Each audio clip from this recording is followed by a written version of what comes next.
Hello, friends, and welcome to the next episode of Express Lane, the show that brings you speedruns in 60 minutes or less. I'm your host, Oscar424, with occasional guest appearances by my sleeping corgi ho-hosts, Galahad and Freya, and they're sleeping. So it's nice and quiet here. Anyway, looking at the schedule, and, before we get into the schedule, just to remind everybody that, if you want to see what's coming up in any of the upcoming events, any of the upcoming Hotfix shows, in the break time, not right now, head over and check out this week's schedule over at gdq.gg/hotfix. And heck, if you want to be on the Hotfix, submit your runs on that same site. Now, that schedule, normally I show like multiple games because it's an hour time limit and I have 3 hours to burn, but it's the same game. It's UFO 50 Day, friends, and we have got 4 runners showcasing a plethora of the minigames found within UFO 50. So starting, we just got a whole bunch of different games. We've got, I'm going to say them all wrong. I love you, UFO 50 crowd. I'm sorry if I say it wrong. We've got Vainger, Golfaria, Mortol 2, Mini and Max, Valbrace, Pingolf, Mooncat, Kick Club, Rail Heist, and starting us off with Campanella, Velgress, Rakshasa, and Overbold, we have Matt. Hello, friend. How are you? I'm great. Thank you. And thanks for the great intro. That was so nice. Hi, everyone. Thanks for tuning in to the Hotfix UFO 50 special. I am Matt. Some people might know me as KG from my work in a previous community with Killer Queen Black, but for the last year or so, I've been really involved with the UFO 50 community. They have been tremendous, friendly, great to work with, and just a really great community that I can't shout out enough. In that time, I've started the bingo league that we do, which is lockout bingo races. We just finished our second season very recently, and it was great, successful, a lot of fun. We're already looking forward to season 3 in March. And we did our first ever speedrun marathon back in August. I ran that, and we raised $16,000 for charity for Partners in Health. Our goal was 5K, and we blew it out of the water on day 1, and it was the craziest thing ever. So that was awesome. Got to feature all 50 games. We're going to feature about a quarter of them today, as Asuka mentioned. And we've got 4 runners, myself and 3 others, who were all in that marathon, and it's going to be great. I'm really looking forward to it. Alongside me today, I have 2 other runners who were in that marathon and also helped me organize a little bit and are also great friends of mine. So first we have Smo, who is a tremendous artist. She did a lot of work for prizes that we gave away during the marathon. She's done fan art as part of the UFO 50 community, and she's commentated with me and many others in the bingo league. She's a big bingo fan. Thank you, Smo, for joining so much. Thank you for having me. Shoutouts to Matt, who every time people talk about the Cherry Rush team, it's really just Matt. There was a game publication that did a story on UFO 50 and talked about Cherry Rush, and they said speedrunners organized UFO 50, and they just said speedrunners, and I was like, what do you mean speed? It was me. It was just me. So that was great. Yeah, thank you, Smo. And I've also got Cosmoing here, who is the ultimate jack of all trades, runs so many different games in UFO 50, was a tremendous help in the marathon, a very technical guy, has his own breadth of experience in running things and running various other games that I have never heard of before, but he's an awesome dude, and I'm very happy to have him with me. Hello, Cosmoing. What's up, man? Happy to be here. Awesome. It's good to be back on Hotfix, but also it's good to be back with such a great community, and especially such a great friend. Matt, honestly the king of UFO 50 events. Yeah, awesome. All right, so as Asuka mentioned, I'm going to be running 4 games. We're going to get started with one that's the one that in universe is the one that got UFO Soft famous. It's called Campanella. We're going to be doing the cherry disc for this, which is getting all of the hidden coffees. There are hidden triggers where coffees will show up. We have to collect all of them, and we're going to do it as fast as we can. So we're going to open up the disc. Time will start when we see the first level, so I will give us a countdown shortly if we're ready. We are all set to go. All right, 3, 2, 1, go. Good luck, part 1. Thank you. I can't stress enough that we have just such a great lineup scheduled for this event. I mean, all of the runs that we're doing are great. The runners who are participating are pros. They have put in so much work, and I can't stress that enough. Like Vainger, the last game that we're running today, has gone through an absolute renaissance in like the last month. So many new strats have been developed, shortcuts and skips. We've got a community member who runs Rail Heist, which is also being featured today, Keeney. They have discovered several really crazy skips in Rail Heist that I believe Uncle Slam will be featuring for us today. So I'm really looking forward to seeing that. We've got Golfaria, which is a game where you control a golf ball. I'm really terrible at it, but Red Robot is going to knock it out of the park and beat it in like 10 minutes. So it's just a great lineup of games today. And we're only featuring a quarter of them. These are 50 games. And as Asuka mentioned at the beginning, and if you know who Derek Yu is, he's Mossmouth, he made Spelunky. If you ever watched the videos that he made earlier when UFO 50 was in development, he would have adamantly said, these are not mini games, these are full games. And John Perry would have said the same thing. So they might have reprimanded you for your use of the word mini game when you did the intro. Oh, no. Nobody heard anything, I swear. Yeah, these are fully fleshed out experiences. There's so many different things for everybody. Like Smo's favorite game, I think, in the collection is a game called Party House, which we're not going to see tonight, but that's a game where it's like a deck builder. So you have to let people into your party and try to throw the coolest. It's a Rolodex builder. Yeah, a Rolodex builder, exactly. Set in the 80s where you have the coolest party ever and you invite dinosaurs and unicorns and it's great. You try not to get busted by trouble. So we're already at the first boss. We've just been flying through and collecting coffees. Not supposed to die there. But we are just going to kill this guy and move on to the second of 5 worlds. And that's going to be around level 1 done. Beautiful. Yeah, this is the Campanella. So this ship is featured in many games in the collection, as you can see here in the cutscene art. It is the ship of Pilot, who is like the mascot of this game. This guy in red. He was apparently in Spelunky before this, but I did not play Spelunky, so I'm not super familiar with the lore, but I guess he appears in that game. But he's like the mascot. He is the main character in several games in this collection, and he's kind of a goober, but we love him. We love Pilot. He loves crashing the ship. Hopefully I don't crash the ship too much unintentionally. We're going to go for a fast kill on this worm. That was not as fast as I wanted. The idea there is to kill the worm and then not get killed by that block, but we persevere. I mean, there's plenty of like intentional crashing because of death warps. Yep, there's going to be one right here. Yeah. We're gonna crash into this spot right here, which looks like nothing, but it makes the coffee show up. Let me hopefully beat this. Nope, I was trying to cut in before the laser shot, and I paid for it. That's okay. So are the walls kind of? I come from the land of shmups, so like walls mean instant death. Is that kind of how it is here? You have the walls are instant death. You cannot touch any walls. You can't touch enemies. Can't touch anything. Most enemies. You also have a fuel meter, and that won't really come into play. We're never going to become close to running out of fuel, except in a few spots where you're intended to. But the enemies also refuel your fuel gauge. They give you score. The score is at the top right, or top left, excuse me. And every 1,000 points, you get a 1-up. These coffees also give us 500 points, so you get a 1-up every 2 coffees. But yeah, there's a lot of stuff out to kill you here. And the thing with this level is the bane of my existence. It's not even that hard. It's just like cursed for me. I think we're gonna get out of here. Cherry Rush is a bit of a spiral. Stupid. Oh no. Okay, we're fine.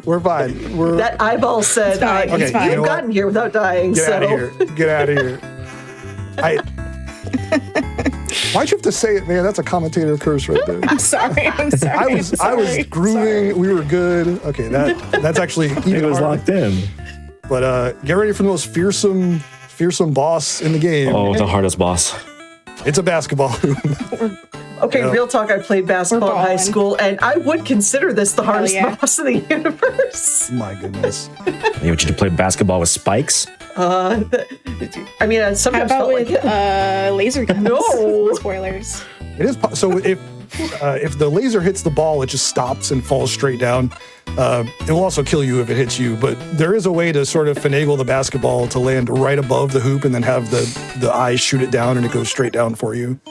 But there's a lot of death warping in this world. We're going to be not doing it on the next level because it would cost us 2 lives, and I'm not really doing great enough on lives to want to do that. But you would usually die here and then die again when you get the coffee. But we're just going to not do that because I don't want to die too much.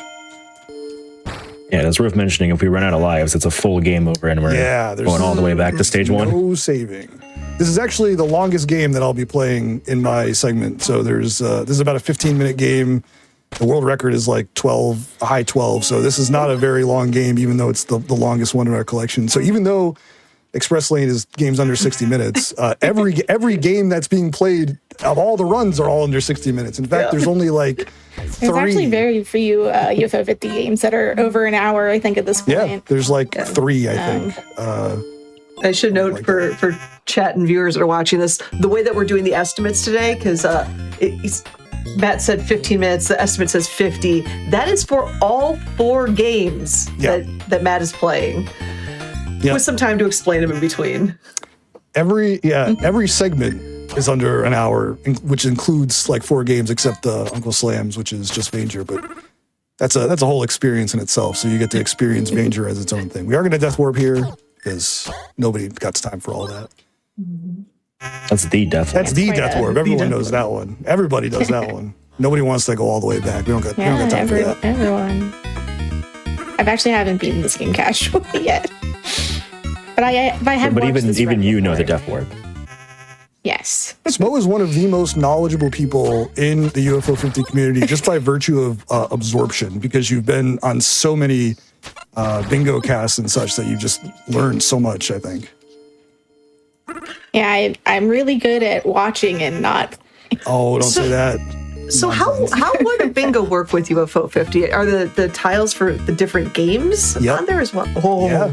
So it generates a card of 25, 5x5 card of goals, and they involve all the games in the collection. Some of them are general goals that are like defeat a boss in 5 games or something, and you have to go into a bunch of games and do it. And only one player can have 1 tile at a time. So whoever does it first gets it, and that's the end of it. And whoever gets the most tiles first or makes a bingo line wins. That was a very clean boss kill, by the way. That was about as well as that could have gone. Oh, yeah. That was a 1 cycle, no misses, so I'm very happy with that. And we are already in the back half of the game. I love this one. Diner the diner theme. What a jammer. Also, it is worth mentioning. Oh, go for it. Oh, I was just going to give a shout to I see for viewers on YouTube watching this later, but for the record, the Twitch community for UFO 50 has shown up in droves. And I just want to give a shout because there's so much love for all 3 of you for UFO 50 as a whole, and it's so cool to see that community come out. Oh man, that was close. I don't pay no attention to that. The community. You couldn't have said it better. The community comes out for everything. I mean, people will say like, "Hey, I've got this idea for a silly thing. Is anyone interested?" And they'll get like 10 responses in 15 minutes. Yeah, I'm down. Let's go. Like, literally happened today. Someone was like, "Hey, I came up with a new funny bingo variant. Does anyone want to try it? I need 2 people," and like 6 people. It was a picture perfect bingo. So it was it took like zoomed in screenshots at various like points in games or like throughout the collection, and then the idea was to race to get to those like parts of like whatever games. Yeah. Like one of them was like from like the prologue of Caramel. Yeah, like, that is silly. The prologue. Like make this stuff show up on screen. Yeah. Very cool. People are so open to trying stuff. It's great. And if we're ever out at an event or something, people show up, and I'm so grateful to be part of the community and have these people to work with and be friends with. It's awesome. I know, Cosmo, you were about to say something earlier before I cut you off. Right, yeah, you mentioned you were talking about the walls and how you were in shmups, like walls hurt you. It's worth noting in this game, it doesn't control, because it is kind of similar to a shmup if you see it on screen, but it doesn't control the same way at all. Actually, you move left and right, obviously, but to go up, you actually have to hold the hover button. Yes. Oh. So anytime I'm going up, it's because I'm holding the thrust button. You fall by default. There's an old Flash game that this game reminded me of immediately when I started playing it. It's called Ball Revamped, And I know that one. It's a big throwback. Yeah. It's from like the 2000s, but it controls very similarly to that, where you fall by default but have to accelerate upwards to keep flying. Wow. I feel like my point of reference is the helicopter game from back in the day. That was in every computer lab. Oh yeah. Yeah. I mean, I'm When we had familiar with both of computer those. Don't make me break out the black love and this green boss. screen. Back in the olden days. Fine looking tomato on screen. Oh no. Oh, I'm impressed you even dodged that first one. get out of here. All right. So, into the home stretch. love One that boss. more world left of Campanella. So this ship, as I mentioned, is in many games. There's a sequel to this game called Campanella 2, where you fly around in a gray ship and you control Pilot's sister, and there's on-foot shooting sections. And then there's a third game where you are in like a 3D forward-facing shooting game. And there's also a racing version of this where everyone has their own ship, and it's a 6-player racer, even though you can only use 2 players in UFO 50. But there are mods where you can use 6 players. Shout out to the modding community, actually. That's a great opportunity to mention that. I was not supposed to die there. This is going to take a lot of time as I go all the way back. The modding community in UFO 50 is great. We've got, we're on Campanella, which is like a modding website, an archive, and we have tons of great mods. There are full like game-changing mods. So there's one, for example, that changes that game we mentioned, Party House, earlier. So the guests are all by default just like archetypal, like friends, occupations, various people that the developers would have known in universe, stuff like that. There's a mod called Party UFO that changes all the guests to characters in UFO 50. So that's really cool. It's like a very meta change, and it changes all their abilities and basically revamps the entire game at like almost like a sequel. There's also cosmetic ones and less grandiose mods, but the modding community is awesome. So big shout out.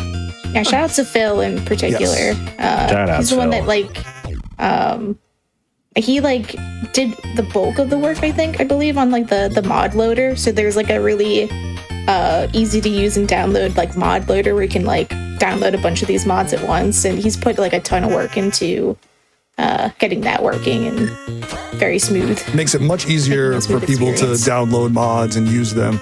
Before, there was a much longer process where you had to get a patch and use a patcher tool to patch it. No, that was not. These guys, sorry. The blue guys. These are my least favorite enemies in These UFO guys. 50. I hate these things. They do a little eye twitch and then they zap everything, and I hate them so much. Now, Phil made the whole mod loading process so much easier.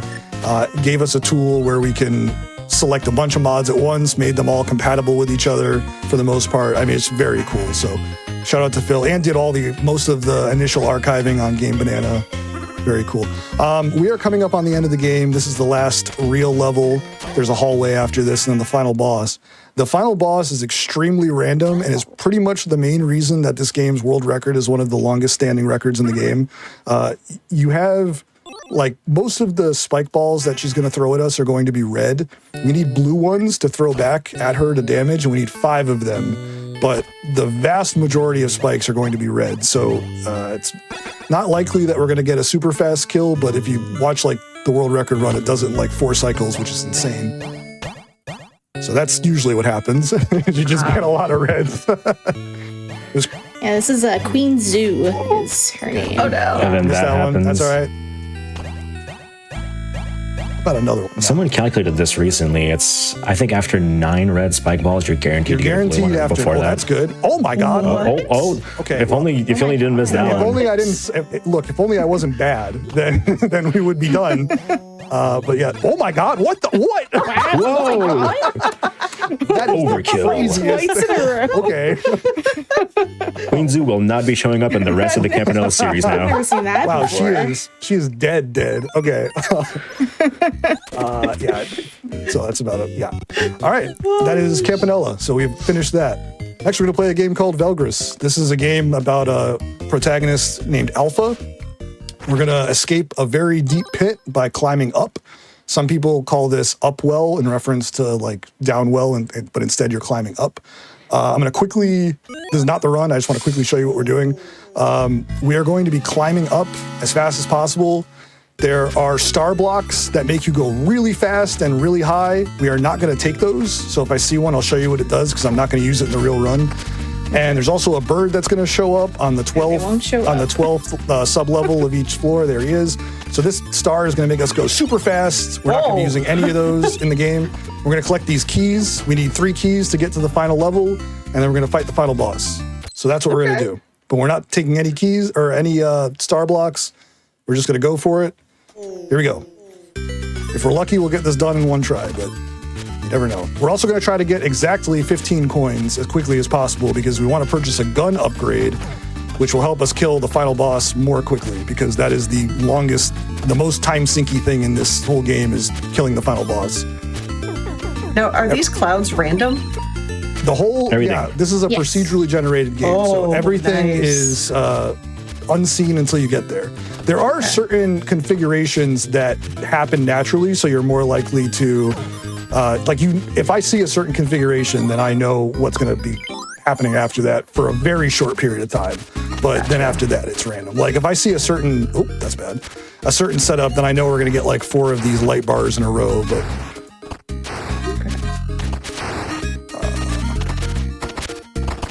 Worth noting that if you get hit by anything, you have infinite HP. The only real thing that ends your run is hitting the spikes at the bottom. Yep, the only thing that kills you is that spike roller at the bottom. Everything else will just knock you around.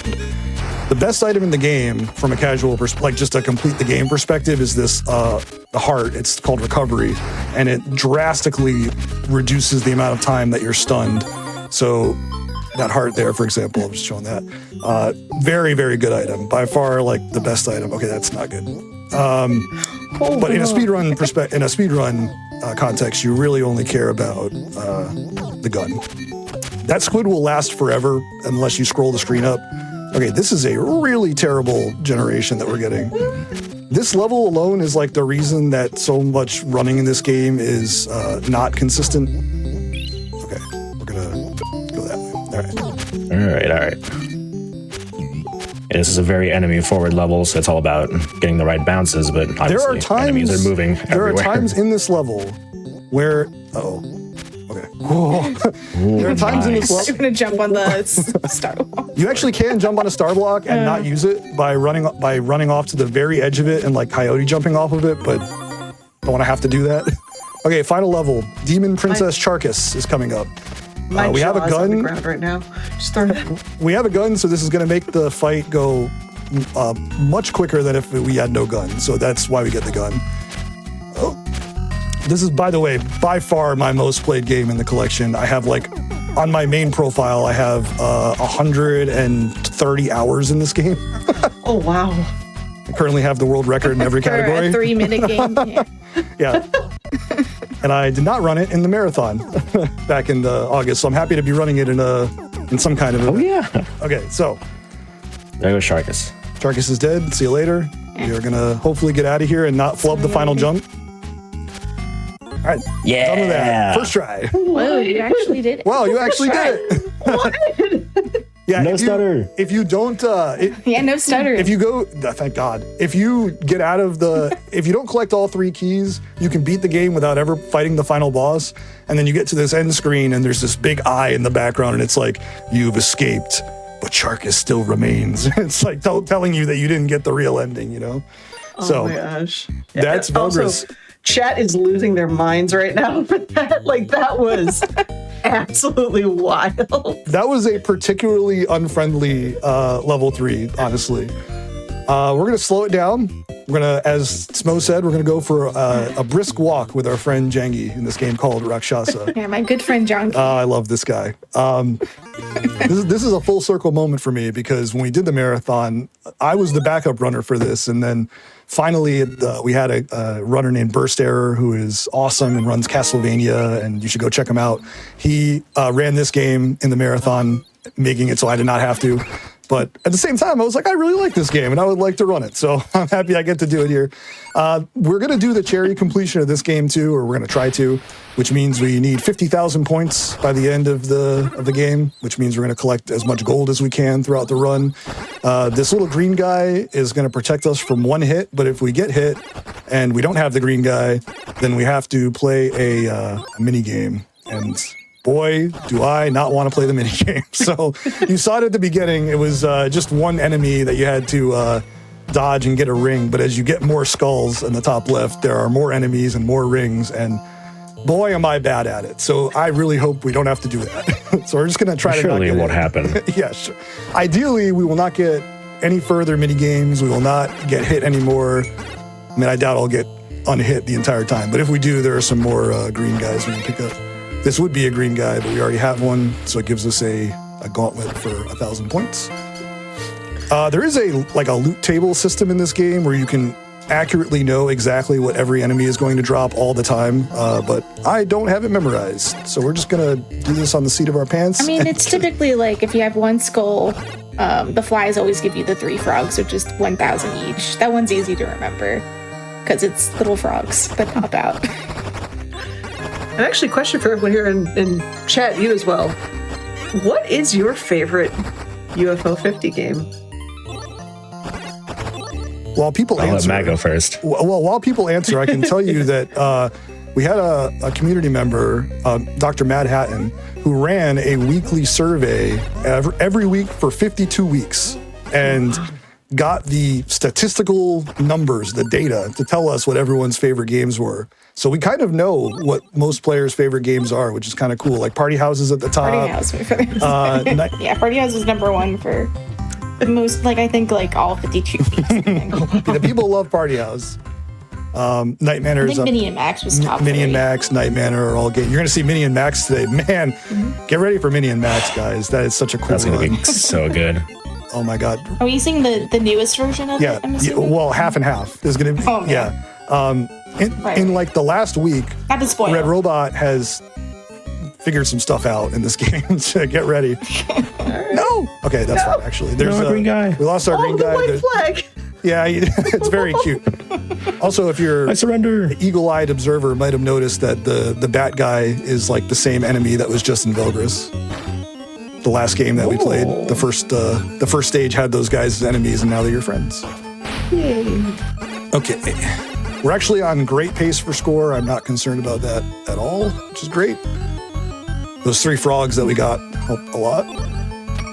This puzzle sucks because there are times where you can get stuck and have to wait. Okay, I didn't. Let's just stand on it. Guy. Let's just stand on it. No problem. Yeah, I was What could possibly go wrong? We'll just live life on the edge here. or on the point, or more so. Clever. Also worth noting, this has not happened yet, and hopefully it doesn't happen, but if I get hit when I don't have the green guy, I also lose my weapon. So we have this fire weapon, which is really powerful, and if we lose it, you get the default weapon back, which is, oh gosh, oh geez. Nope, there it goes. So about that commentator curse that happened before. Well, I literally just curse also exists. Okay, but just look at this thing. It's like nothing. It's like a pea shooter. It's very wimpy. It's a pea shooter. All right.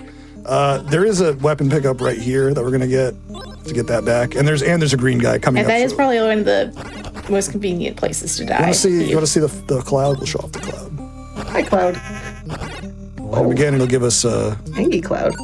You'll give us another gauntlet for some points. Thank you, sir. Usually don't want those guys to show up because they actually don't go away ever. The clouds, they will stay on there until they'll follow you through the whole game. Okay.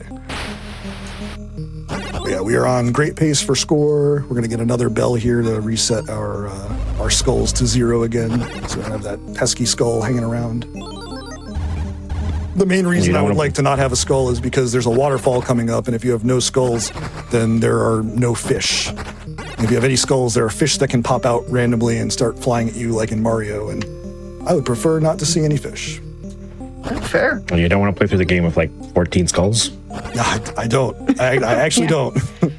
So another mechanic is that as you have more skulls, which again, hopefully we don't see this at any point, but if you have a lot of skulls, then things start changing and getting scarier.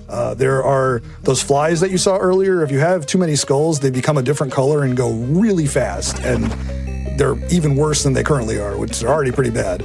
There's also these bird enemies that show up later. Not this bird, but there are other birds that come up later, and they shoot these like ring projectiles at you. And if you have too many skulls, then they shoot 3 ring projectiles at you, and they're already really difficult. So we don't want to make them more challenging than they are. But that is the second boss down. There's only one more stage I like how he left. crosses his arm when he's going down. I die. Goodbye. He's just like, I am at peace now. just like, I'm not even mad about it. It's fine. It's fine. Adios. I don't even care. I see a Val 14 Skulls 07 and 14 Skulls mentioned. A, I want to know the deep lore there, and B, there was a question asking, is there what is the maximum number of skulls that has someone beaten it? There is no max. I don't know I don't know about beating it, What but the heck? Val has Hey, look the at these record eggs. for So many 14 eggs. skulls.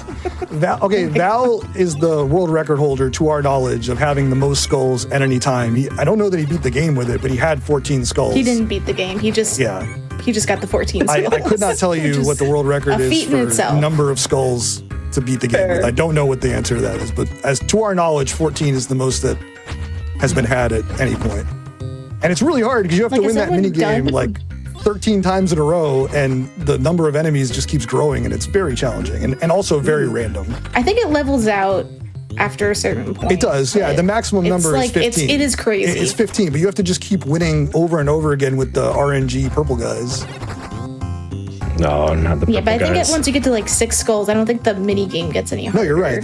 It's really hard. Yeah, you're talking about the number of enemies. Yeah, 15 is the number of rings that it maxes out at. All right, the hardest part of the run. What is the eggs? There's so many eggs. Okay, all right. Don't You're gonna get dark cherry. No, I'm not. The hardest part of the run. You're getting close. No, 70K. Okay. Oh, I thought it was 60. Okay, get out of here. Okay, there's another bird that I'm going to spawn in a second, which I would like to not show up yet. There it is. Okay, thank you. The birds. This crab is going to come. Get out of here. Right. Okay, thank you. Very good. Birds are jerks in every game here. Oh my God, there's still 4 more birds in the run, but none of them are as bad as the ones that we just saw there. Oh my gosh, dude, get out of here. What are you doing? Yeah. Okay. And anybody who's played this far into the game would know this is the section. Out of here. Okay, this guy's gonna die in 2 seconds. This is Gorik. We're gonna just shred this guy. I'm kind of sad we didn't get to shout outs to Borkus, who was the first boss. Oh yeah, Borkus. Just Borkus. That is the names of enemies in UFO 50. Shout out, man. There are some great enemy names in all the collection. Also, what is this dark cherry that you had mentioned? There is a community mod made by a guy named Peter. He's made that. He made a couple bingo variants, but the mod is basically. So in this game, there are gold completions and cherry completions. In this game, we're doing the cherry, which requires us to get 50,000 points. But Peter went ahead and made a mod that adds an extra layer of difficulty. So if you want to do that, you have to do something more. So in Rakshasa, it's a 70,000 point requirement, for example. And it varies from game to game exactly what it is. But some people who are particular diehards of this game, like of the collection, will go for dark cherries either in their favorite games or in all the games if they're feeling particularly daring. Okay, actually. Yeah, I think only 2 that I know of have all of them, which is Kana and Skozen. Okay, here's the final boss. Ideally, we will not die because I don't want to have to fight the boss with the default weapon. But otherwise, he does die very quickly with the. He's pretty close now. Probably 1 more cycle. Yeah. There we go. We already have the score, so no need to fret about the time bonus. We're way over. You can make these transitions go slightly. It's also the art. What's that? I was just gonna say, like, the art in this game, like the final bosses look really sick. Yeah, I just wanted to make sure to point that out. This game looks really cool. Yeah, look at that guy. Look at this guy. Look at the tiger. Look at this guy, Jangi. Having a good time. Yeah, that's Rakshasa. Something cool is that in the beginning of the game, there's a cutscene here that explains what happens, which is that demons from hell come and just kill everybody. And in this screenshot here, all these enemies on screen actually show up in the game, which I think is cool. Like there's the first the first boss, you can see the final boss. Like, it kind of shows you everyone that you're going to fight in the game. So for my money, I think that's one of the coolest, like, art direction games in the collection. Like, it's very cool. But that's Rakshasa, and we're on our final game already. This is Overbold. Now, this is the same character from Velgress. It's Alpha. And this game is about wagering how much you're going to have to fight for a bigger reward. And this is not the run yet. I'm just going to quickly show what we're going to do. So every round you go into this arena and there are enemies that will show up. The first round is always 2 enemies of the same type, like one of the types at random, but there'll just be 2 of the same. You kill them and you get 100 points, $100, whatever. Here are all the upgrades. So with 100, you can't really buy much. One thing will always be on sale, and then starting on the next shop, something will always be hiked. What we're going to do in this run, this category is all upgrades. So by the end of the run, we're going to have this whole shop maxed out. We're going to purchase everything. We're going to be the most powerful we can possibly be. That does require us to take higher risks early, and it's going to make some of the earlier rounds more challenging. So this is the most volatile game that I'm playing, where things can go south pretty quickly, especially because the enemies that you get are random, and there are definitely more favorable configurations of enemies than others. So we will see what happens, but ultimately it's just going to be a lot of like fast menuing between rounds and hoping that we don't get like 4 of the blue enemy. So no mercy. Let's see what happens. Yeah. Here's the run. So, I mean, you and a rank have been like grinding, like not grinding, but have been like trading the record for this category, in particular back and forth recently, right? There was a time, maybe about 3 weeks ago or something, where a player named Rank, who is the best tactics player in the world, one of the best bug hunter players in the world, like the best player in the world at like 3 or 4 games in the collection, was also running this category, and we were trading the world record back and forth for like 3 days. So that was pretty exciting. I currently have it, but anyone could get it. I think it's who puts their time towards it. It's a fun category. Yeah, look at all these pumpkins. Okay. The pumpkins are actually fine. I don't mind seeing pumpkins alone. Yeah. Right, that's round 2. Round 3 is kind of the scariest. Okay, we got that. We'll go for it. This could be bad. I don't have any defense. I went kind of strong on offense here, but we'll see what happens.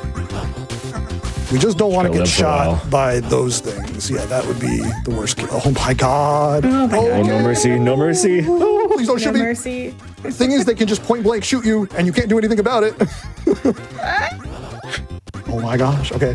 Yeah, so in the community, these so they're called toucan spiders. Oh my gosh.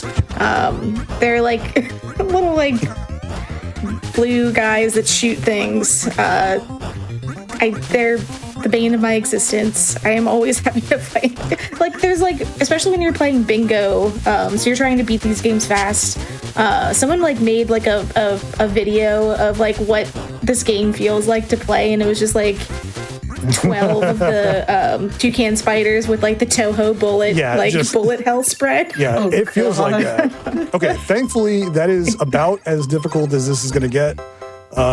We will take some protection, and all right, from this point on, we are just playing maximum stakes. So, all right. Yeah, you just got the dash, which I think is one of the key. Yeah, the dash is the best ability in the game. I did get the double med kit, which will allow me to. Okay, oh my God, I had a thing. Okay, oh my God. I didn't realize. Okay, if I did not have. Jeez. Oh God. Okay, we're doing great. This is fine. Please give me this med kit. Okay. First try. We're gonna do this first try. And thankfully, we picked up some of the strongest items in the game. We have the dash, and we have the lure bombs as well. The bombs on the ground are actually going to attract enemies to them. Get me out of here. I love the lure bombs. I know some people get mad because they trivialize the game, but I love trivializing okay, that's the game. Quite bad. Oh my God. That's so much damage there. Okay. What? That's all right. We're fine. I'm not concerned. Oh my God. Your tone does not convince me on that statement. Oh, I'm out of bombs. Okay, time to dash. It's time to dash. New game. Thankfully, the dash is so strong, you're fully invulnerable while you're dashing. It's just very scary. Just don't dash onto lava. This dash that I'm doing is the best ability in the game. It kills everything in one hit. The problem is when you come out of the dash, you don't have iframes. So if you land in the lava or on an enemy, you just always take damage, and there's nothing you can do about it. Oh, I forgot to buy health. Oops. Okay. That's okay. That's okay. A med kit will show up. A med kit will show up. That's okay. Yeah, we just don't want to take damage like right away. We're right on the lava. Oh my gosh. Okay, the little guy right there. Okay. All right, that's fine. There's a comment in chat. That may have been overly bold. Wow, how original! Without knowing who said that, you get a how original out of me. Very good. Okay. Never heard that before. The good news is we are pretty much at the point of no return here. Like, there's pretty much no way we're going to lose the run unless something really terrible happens. This is quite good. There's definitely no way that you can lose a run at this point. Not no way. Yeah, absolutely. We are in good shape. We are in very good shape. We can get health the next round to add even more safety, but we're in very good shape. Yeah, Alpha is quickly becoming the unbeatable monster that you're going to see in a couple minutes. Yeah, do you want to talk about the version of this run that you did during Cherry Rush, which I think is the way you described it was this is a stupid category no one should run. Yeah, I think is how you. Yeah, it is. So in Cherry Rush, the marathon that we did earlier this year, the premise was 50 cherries in 3 days. We're getting every cherry in every game. So this run that we're doing right now just gets the gold. We're not getting the cherry, which requires us to have an extra 1,300 on top of beating the game at the end of the run. So we are not going to have 1,300 extra. We're going to have like 100 or 200 extra. So for the Cherry Rush, I had to do a version of this run that basically just makes the very first real wave that you have to face like 3 times harder, and just so you can get the cherry at the end. And I didn't even think it was going to be possible until I talked to my friend Flick, who also runs this game and several other games in the collection. He's also been on GDQ and several other events, ESA. I think he was on GDQ before. He does the ESA. ESA, yeah, excuse me. He's over going in to be Europe. on, yeah. He ran not Spelunky. He ran some UFO 50 games at the last ESA. But yeah, Fist Hell and something else, I believe. I talked to him about it, and we did some math, and we were able to figure out how to get a run to get the cherry. So we're not doing that this time. Okay, I am going to max out because I don't want to be victim to math here. I'm pretty sure we could get away with like 1,400, but I'm not letting this run die to math. So we'll just do another max run. But after this round, you can see, we will have enough money to buy everything, and then we will fight the final boss, and we will be done. It's only one more wave after this. Okay, Weeble. Yeah, the unnamed final boss, who I affectionately call Weeble. But since we are coming up on the end, I want to take up more time than we are allotted. Coswin, do you want to shout anything out while we're got some time for yourself? I mean, the number one thing, we've shouted them out a couple times already, but the UFO 50 community who's showing up for this run, this block of runs, really, in spades. I mean, it's just so much fun every single day. There's always something new happening. There's always new ideas, like you said at the start, and there's not a day that goes by that I don't just like, oh man, what's happening in the UFO 50 community today, you know? Yeah. Smoke. Yeah, play forever.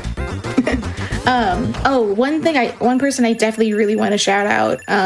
Shout outs to Frank, who made the website UFO50.bingo. So it's like, I cannot stress how crazy different the bingo seasons felt between seasons 1 and season 2, because Frank made an amazing website that changed how we play. He's basically recreated Bingo Sync in his image, as the best way I can describe. There's also there's daily bingo, there's practice tools. It's really robust. And he will not let us give him money for all the work that he's done. So yeah, the whole thing started because Frank was like, "Hey, y'all need anything? You want me to work on anything?" And I was like, "Oh, I have some big ideas that don't even worry about." He's like, "What are they?" You've activated the beast. Yeah. So yeah. Also a really good bingo player. Just that's true. Yeah, he did take season 2 off, but he is a great player. Developed this website for us, for free, and just keeps adding stuff to it because he wants to. So thank you so much, Frank. Absolutely. Yeah, Bingo is my baby. We all of us here play it. So yeah, very cool. Shout outs to Frank. All right, this guy will be dead shortly. You can kill him really fast by just dashing into him, but I'm just shooting him. He'll be So we can do our shout outs. yeah, he'll be dead in a second. All right. Time will be There he goes. when Alpha disappears, which is going to be around like 3,300-ish. Okay, that is time for my 4 games. We've done it. And just for proof, here is the That was just 32 out of 32 upgrades. Not bad. And see, viewers at home, first try to all of this. That's crazy. That is good. That is good news because it could have gone worse. What's fascinating is our wonderful runner Matt before the show said, I don't know if we'll have enough time to shout out everything, so I wanted to increase the estimate to 5 minutes. Do you want to know how long it took you to beat those 4 games with talking I'm curious. time? How long? 39 minutes, 39.2 seconds. I am happy with that. That is good. Yeah, and honestly, all the times individually pretty good. I think Rakshasa ended up being a little high, but otherwise, I'm pretty happy with all that. Yeah, thanks so much to GDQ for having us on this whole show. There are still 3 more runners to come. There are so many people in the community that I could shout out, just a not endless list. I mean, shout out to Slam for reaching out to GDQ to get us on today. Shout out to Glove, who is effectively an archivist for UFO 50, has been around since the game was announced, founded the Discord server originally, and has kept track of its development from the early days, and is just a huge fan of the game, and also a good friend of mine. So shout out to Glove and the whole bingo community, the speedrunning community, everyone who has put in work to legitimatize UFO 50 as like a real speed game. And to make bingo bigger than I ever thought it could have been. Shout out to Python and Spoody and Goose for starting it up way back in the beginning of the year. It's been a great ride, and we've still got a lot to go. And I'm so grateful for everyone who has made all the fun stuff we've done possible. So many people contribute and have individual talents that make these things work. So thanks so much. And again, thank you, Hotfix, GDQ, for having us on. Really appreciate it. Of course. And thank you for that absolute, just an absolute display of amazingness and seat your pants. This is just the first. This is the first guy. There's still 3 more. Right. 3 more to go. Never doubted it. 3 more. Never doubt. Exactly. and first try every time. Oh, every single time. Welcome back, friends, for English is hard. A UFO 50 special where we have a series of 1, 2, 3, 4, 5, 6, 7, 8, 9, 10, 11, 12, 13 games from UFO 50. We are kicking things right back into gear with Pingolf, Mooncat, Kick Club, and Rail Heist from I Love Mooncat. So hello, friend. How are you? Hello, everyone. That's me. I'm I Love Mooncat. UFO 50 has been sort of my great introduction to speedrunning. I love this community. I'm very happy to keep the UFO 50 hype train going with these next 4 games. And yeah, I'm going to be starting off with Pingolf, then we're going to move over to Mooncat, my favorite game. And then I'll finish it off with Kick Club, and then a fan favorite, Rail Heist. All right, I'm down for this. So yeah, whenever you're ready to go, you can kick it off. Okay, go ahead and give you a countdown. All right. Let's start in 3, 2, 1, go. Good luck. All right, I'm going to start off with Pingolf here. This is one of arguably 4 golf games in UFO 50.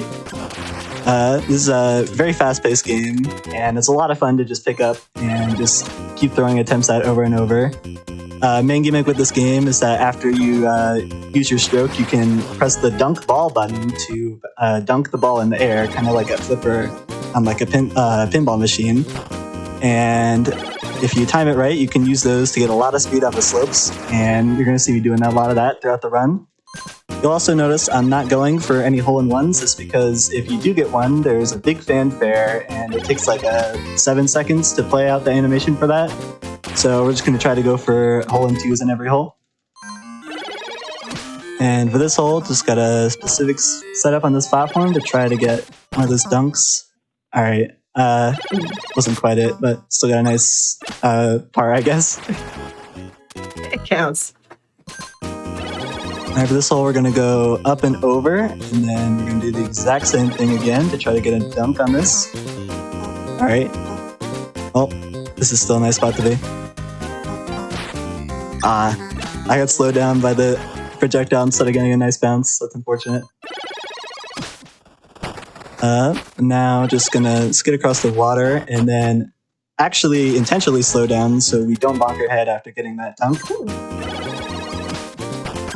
And then for this level, we're just gonna set up for another dunk to just slide right into the goal. Nice. In here, we've got Juggle Pit, famous hole-in-one. Of course, we're gonna waste a shot at the start, so we get into instead. And then for this level, you got to be very careful about bouncing back. If you miss the shot here, you can spend a lot of time just bouncing around. So another level, we're just gonna go for a hole-in-one setup where we miss the shot at the start. Get a nice par. And hole 12, this one has very tricky tech you can do. Alright, I'm in the right position for it. You get a nice dunk. Alright, didn't quite get it. You can get all the way over to the hole if you dunk on that slope there, but it's gonna go for... Okay, that's never happened to me before. We're gonna get 4 instead. Like, that was a Normally you rude just bounce. go in. That's alright, I'm gonna get this tech. There you go. Slide all the way over here for a nice 1-2. That's a very difficult one to pull off. Now for this one, we're going to shoot just above the lowest angle and then dunk to get out of that pit. And then now we're going to miss the dunk on the slope again, obviously, and then get a nice hole in 3. That's alright. Alright, that was pretty good. And you just slide all the way up the slope. Took me a long time to figure out that that's how you're supposed to clear that level. So do you only get to dunk like once per shot or once per hole? Yes. You can dunk after every shot. So Okay. it's pretty much what's going on. And we're coming up on the end. There are only 18 courses in the game. This is 17, so number 18 is gonna be the last one. This one, it's possible to get a hole in 3 on. Already made it across there. And okay, might be able to show it off. That's alright. 4 is still very good. And looks like we're gonna finish off with a -15 score. Pretty nice. Nice. Oh, that was wild. Alright, that was Pingolf. We are the champions. Next, we're gonna move over to Mooncat. This is my favorite game in the collection, and it's a very interesting one. This is a 2-button platformer. And I mean, when I say 2 buttons, you might think, oh, well, you get like a jump button and a dash button, right? But no, there's no D-pad. You have a move left button and a move right button. And the way you jump in this game is by holding both buttons down at once. And if you double tap a button, you can dash. And then you're going to see me doing combinations of all of those to do all the stuff you might be seeing in like a platformer with like a normal amount of buttons. Outside of the controls, Mooncat's a fairly straightforward platformer. It's pretty linear. Although there are secret warps you can take at the end of some of these levels, and we're going to be showing off the yellow egg grab, where you get the yellow egg instead of the other 2 kinds of eggs. Now, the character you're controlling has a very interesting appearance. What are Yes. you exactly? I believe it's meant to be like a cattail plant. Fair. But no one really knows. The lore of this game is very mysterious. Even the strategy guide that's coming out is just like not very helpful at all. Alright, yeah. Gonna get a nice bounce there, and then you're in just the right position to activate that set of platforms. And then on this level, we got another warp coming up here where we need to get up on this platform. So we use a bounce here, and then we're gonna intentionally get hit, die, Oh, and then nice. hit the warp during the death animation. Which is going to take us right into the wizard room. This is definitely the most challenging room in the run, just because of these projectiles, which we are just barely small enough to fit under if you slide underneath. But we should be good here. Just going to take another stab at this.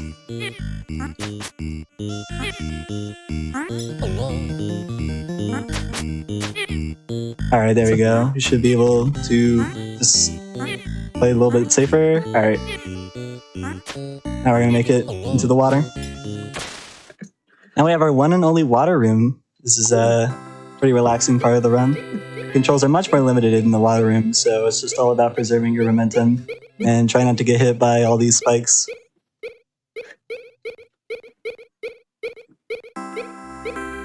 It's like a comment in chat. You would never know how hard this game is to control from watching this, and I'm assuming that is due in part to being a literal 2-button game. Yes, the big challenge of this game is figuring out how to play it. The main path is intentionally very simple to do, just because it's so hard to actually get the character to control the way you want. All right, that was not the bounce we're going for. This is it's gonna be the longest room in the egg path, in the yellow egg path. So deaths are gonna be pretty costly if I die near the end of it. So I'm gonna play a little bit safer, knock that guy out of my way. And slide through here. Yeah, we're good. And we need to take a warp at the top of this cliff here, so we're going to bring this eyeball with us to use as a stepping stool. Love that. And there we go. It's going to take us to the Yellow Egg Castle, right after this small intermission with these 4 gaps. I'd say really quickly, for those of you watching here, and you ever thought about appearing on GDQ Hotfix, we're actually accepting submissions for the winter season. So if you've got a run that you'd love to showcase on the channel, and let me tell you, friends, I am all on board with having UFO 50 Part 2. So for those of you, chat, that play any of the games for UFO 50, or just a general run you want to showcase, send it away over at gdq.gd/submit/hotfix, or to our friends in chat, type !submit in the chat right now for more details. I've heard there are 50 games in that. Right? And we're not showing all 50, so I am 100% down for showing more of them in the future. Like, Party House, maybe?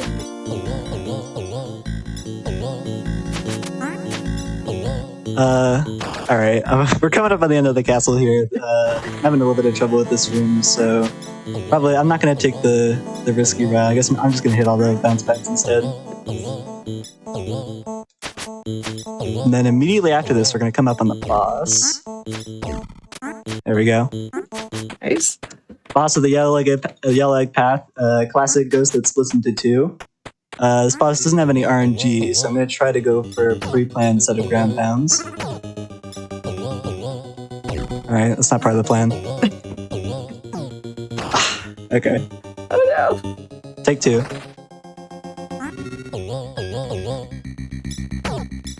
One, 2. Alright. I think we gotta get 7 hits.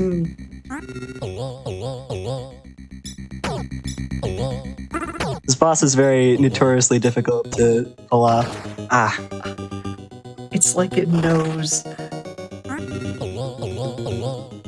Alright. That's the first hit. Okay. Alright. But there's no backup strat. This is the backup strat. You got it.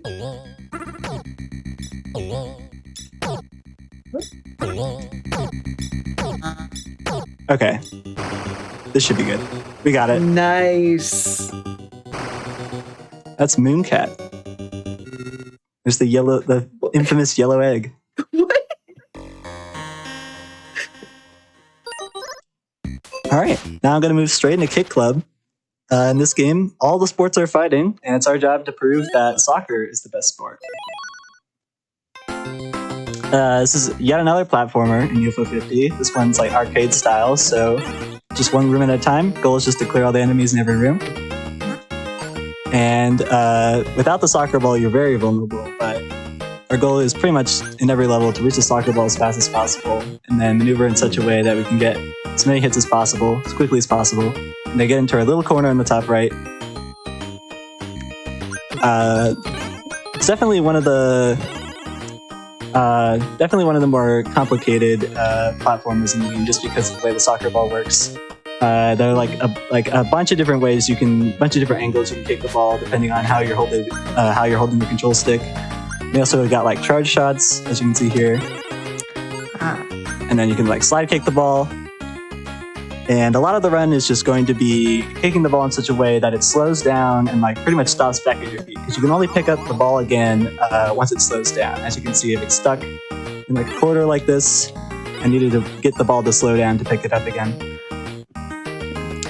And then I'm also going to be standing in the top right corner of every level. That's because this animation that plays in between each level, it takes longer if you're in a different position, like you have to bounce on the ground more. So normally you have enough time to get to the top right, but sometimes I get distracted by all the yummy food that you need to pick up for points. I mean, same.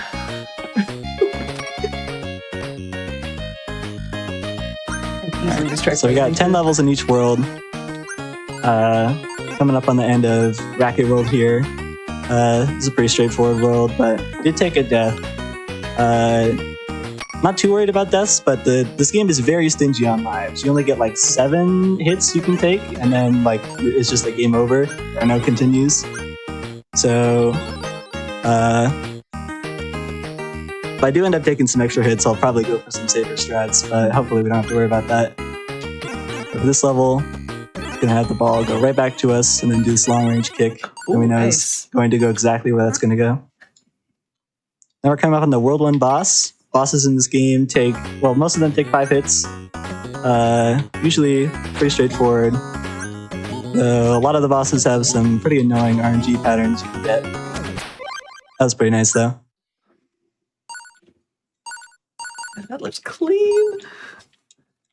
Oh yeah, that's a very clean World 1. And moving on to Track World. Every world has its own unique enemy types. Track World, it's World 2. It's a little bit of a step up from World 1, but some guys you gotta watch out for, especially the curling balls, which we're gonna see in the next room. Their projectile is very mean, it's very hard to see, and they're usually aimed like directly at where you need to be standing in terms of the speedrun route, so it's going to be very tricky to avoid those. 2-3, this level has a pretty nice quick clear we can do. There we go. Oh, that was so cool. Well, that was unintentional, but that's still cool. Hey, unintentional, intentional. I am incredibly impressed because I am bad with angles. And you are making this look terrifyingly easy. Okay, this is a very difficult game to pick up, and I'd say this is like one of the like lower rated games in UFO 50, but mostly just because like the game really doesn't start to get good until like you can actually like beat the whole game with the 7 lives, which is very hard to do. It takes like many hours. I believe it. I absolutely believe it. All right, that was nice. Needed to do a small jump there to avoid getting hit by the projectile, but didn't really slow us down at all. For this level, just gonna have to sit in the center here, wait for all the enemies to come to us. And alright, we got a kick there, and then we'll do a charge shot. Alright, that's gonna slow down right before it would hit. We go, alright. We're in the bottom there, not the corner, so we had to do a few extra bounces during the transition. I like to do a charge shot there, just to clear out that rolling ball so we don't have to deal with the projectile, and I'm clearing out the enemies in the later half. And 2-9, this is another level, very evil curling ball shot right there. Ooh. I'm gonna go for a headbutt there. And charge shot should take out everyone. Just barely. Didn't get the kick because I was in the air. We're still doing good. It's still a good pace to be on in terms of lives. Now here comes the track world boss. This guy plays very nice because he just likes to go around the track. All predictable, like... yeah, it's gonna take 5 hits. Looks like I'm gonna have to do 1.5 laps, which is alright. Though you can usually get him in like half a lap if you aim your shots right. That's going to take us into Ice World. Got all the ice sports. Alright, I guess that was a double hit. Yeah, you don't really want the ball to get stuck in this infinite loop, especially when like it's overlapping with other enemy hitboxes that like, so it's really hard to see when you're supposed to do the headbutt to get it out. And I'm gonna try to time my jump. Yeah. For some levels where you can't stand into the top right corner, you have to like time like how long since like you last since the last enemy to jump and end up in the corner. Like this one, I'm gonna do slide kick. Yeah, it was a bit too early. Just a tiny bit of optimization for doing transitions. Alright. There's a nice clear there. That headbutt at the start of the level takes care of most of the enemies. For this level, if you're playing as the other character, which you'll notice I chose girl instead of boy because Matt wanted me to. But also girl's just the better character, let's do girl. For that level, there's like it's slightly slower to play as girl unless you get a jump at the start, which I did not end up getting. But for most levels, they're pretty symmetrical, so it doesn't really matter which character you pick. Yeah, I know somebody in chat definitely called out picking out girl for the good choice there. So. Oh yeah, there's like a rivalry. Like the top speedrun times for this game use boy, even though it's technically the slower character. So we need to get girl back on top. You heard Mooncat, friends.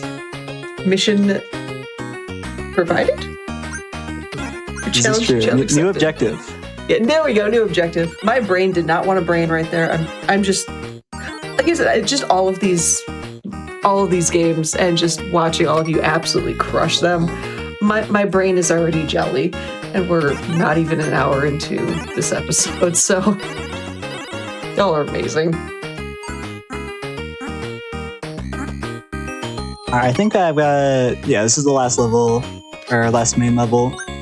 This one, definitely pretty tricky in the casual playthrough, but if we just, take our time, should be able to, alright. There we go, and then I'll just wait for him to come back. There we go. Nice. And moving on to the boss. World 3 boss is definitely the most annoying of the bosses, because we have to deal with the goalie and the goal. The goalie has 10 HP instead of 5, but thankfully he's gonna let us take out the goal first, and that'll defeat both bosses at once. There we go. That was a very nice clear.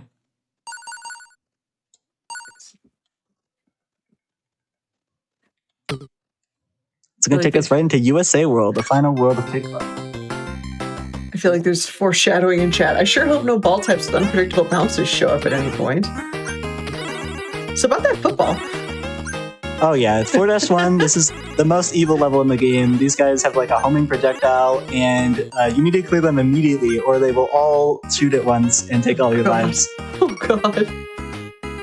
It's definitely maybe the reason why K Club gets some heat.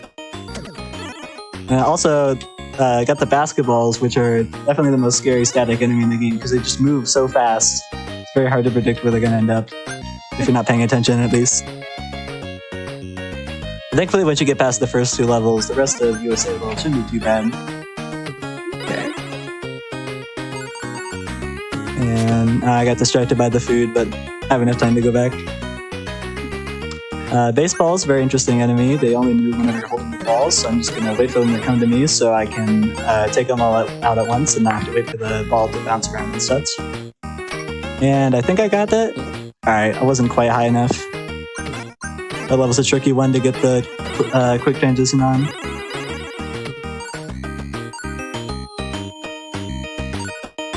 Alright, I got it there. Nice. This level, I want the balls to go just high enough so that when the soccer ball lands, it hits both of them. Then we're going to do 2 charge kicks to take out the guys in the corners. Oh wow.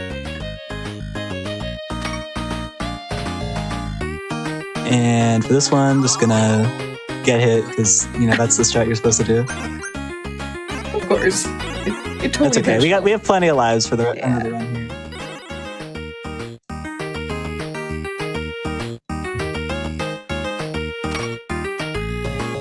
Oh, this level is fun. Aw, not if you do it like that. What? Yeah, I just see so many things that can go wrong. There you go. Super nice. Intentional iframes. There we go. That's how to explain it. Very intentional. This level can be kind of scary if you don't get rid of the baseballs right away. Thankfully, we got that. And I'm going to do one last charge shot. It's going to clear out World 4. It's going to take us right to the World 4 boss. Thankfully, this guy is definitely a pushover, so... whoops. Not if you miss. Alright. There we go. That's Kick Club. Nice.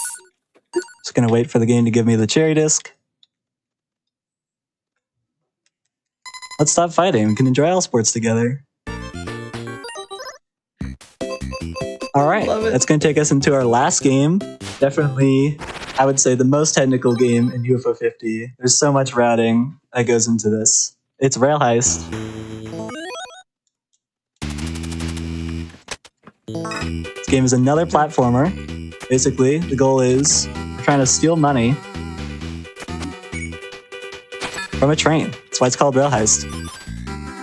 Goal of each level: get to the money, then get back to your horse without getting caught. And normally you'd be walking around everywhere, but you can see I am instead doing a technique called punch boosting, where if you jump and punch while holding back on the analog stick, you'll gain a ton of forward momentum. And this is kind of the backbone of Rail Heist speedrunning. It makes a lot of cycles possible. And you can even chain them together to get like tons of momentum and stuff. I'll be mostly using some safer versions of punch boosting. First, make these lawmen shoot each other to clear the path. And we punch boost back across. I also love that as soon as you started Rail Heist, chat kind of lost it. This seems to be a favorite for a lot of people. Oh yeah, the people have been waiting for Rail Heist. Alright, cargo ambush. This is the first level of 2 money crates, so just gotta get both of them at once. And we should just be able to punch boost back across the top of the train in one cycle. Oh, punch boosted too hard. And now I'm gonna have to wait to die. Alright, take 2. Knock the money crate down. Jump up the ladder. Use the TNT, start the cycle. And then try not to get shot this time. Alright, there we go. Nice. What? Oh no! Okay, I just needed to roll. I wasn't supposed to jump it. Alright, we'll get it this time.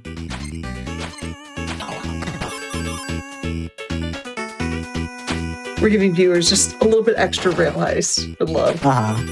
It's what everyone wants anyway. It's a win-win. Exactly. And mistakes in this game can be pretty brutal. Especially like when you get shot 3 times in a row and like the ending scene before the game lets you retry.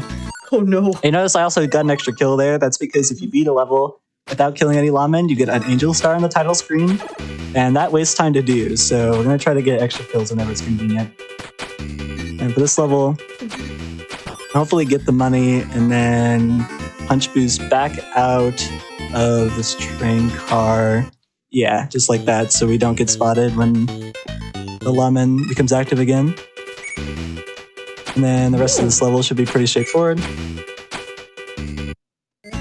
And there we go. We didn't kill any lawmen, so we're going to reset instead. It's slightly faster to hit continue from the title screen than it is to wait for 2 stars on the level select. So like, how long did the lawmen like get to move around for? Because I noticed that was pretty short. I don't think we've seen. Yeah, lawmen have like 8 seconds for their turn, which isn't like that much, but it definitely adds up if you can. If you're missing some of those cycles. Gotcha. Of course, that was foul business. The money crate was right above the spawn, so we're just able to make a staircase that goes right there and clear that also in 1 cycle. I see chicken skip in chat. Yes, the classic chicken skip. Guarded by Gat, we're just going to go all the way around the top of the train. And then I'm going to throw this crate to stun the lawman and then move it in front of the line of sight of the other lawman so we can get a free kill. And then I'm just going to hide up here during the lawman turn. Alright. Let me through. There we go. I can punch boost back across.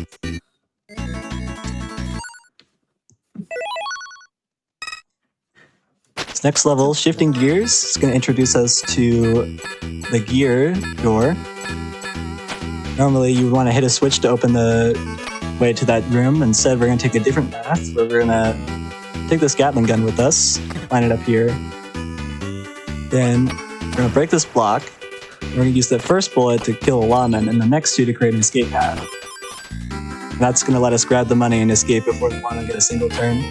Oh. Oh, that was cool. Alright, for vault robbery, I'm going to try to kill all the lawmen on patrol. I'm probably not going to be fast enough here.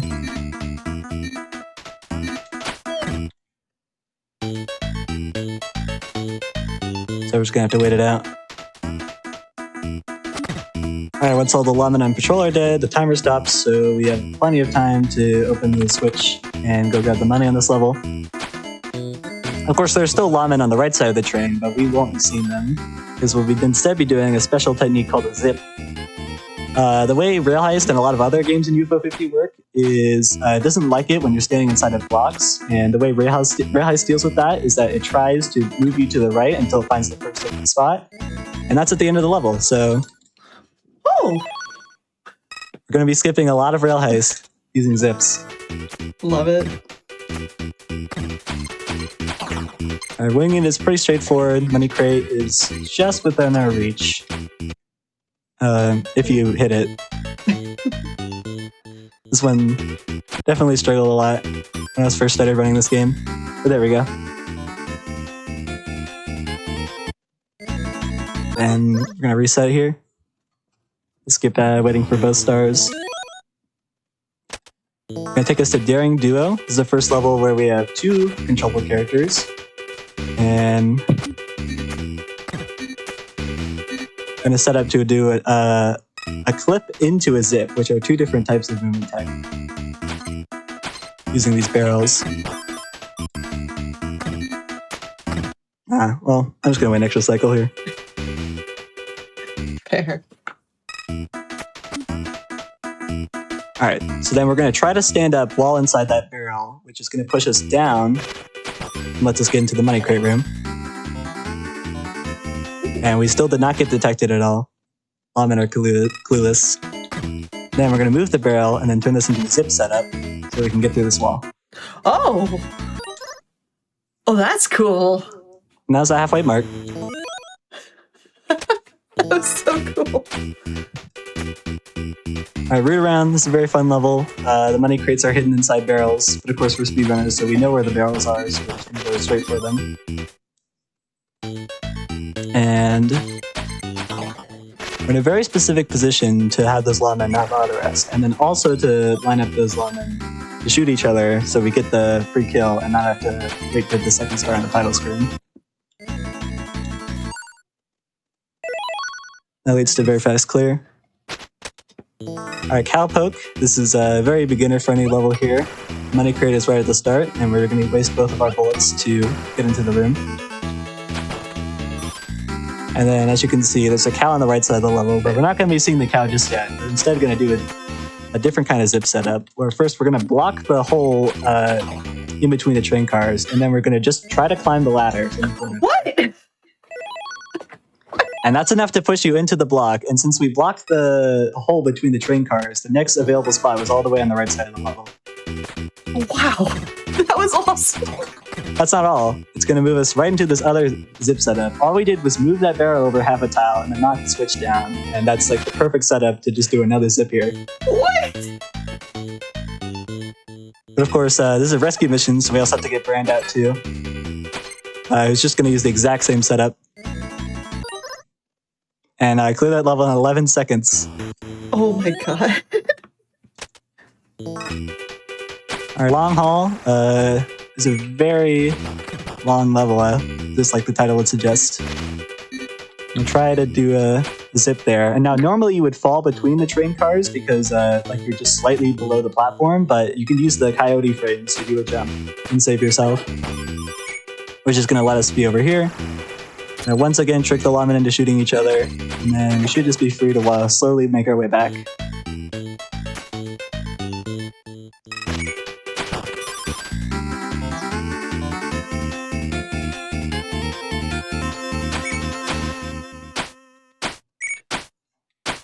There we go. Somebody in chat, Rail Heist is secretly just a quantum physics emulator. These setups are just wormholes. You know what? This is I true. would believe you. Yeah, I can see that. Rail Heist does have quantum physics. It also has parallel universes. Not going to see that in the speedrun, but it is a thing.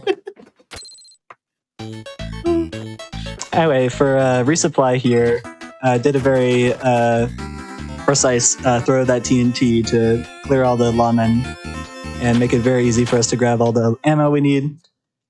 And then I'm just gonna wait for this lawman cycle. Right, we should be good.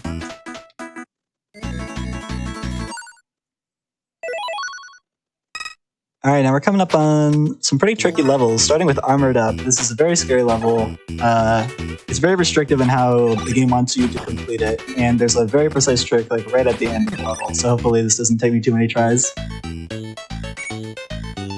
Now our first step here is we're going to get Dodger over to the money crate. Normally you'd have Maria hit the switch to open the door, but we can actually just break the floor underneath.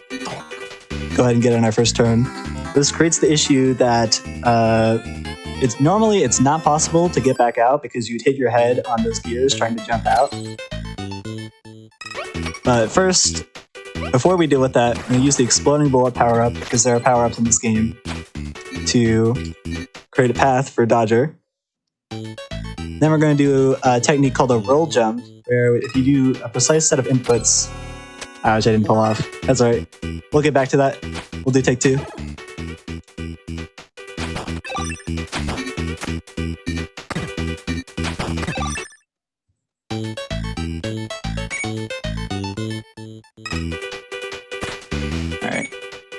It's very important we get spotted there, so the lawman tries to come catch us. Of course, there's no path for him to take, so we'll just jump into the hole in the train.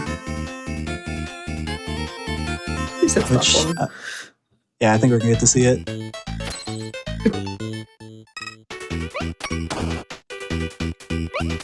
All right, there we go. Nice. All right, well, we get it second try.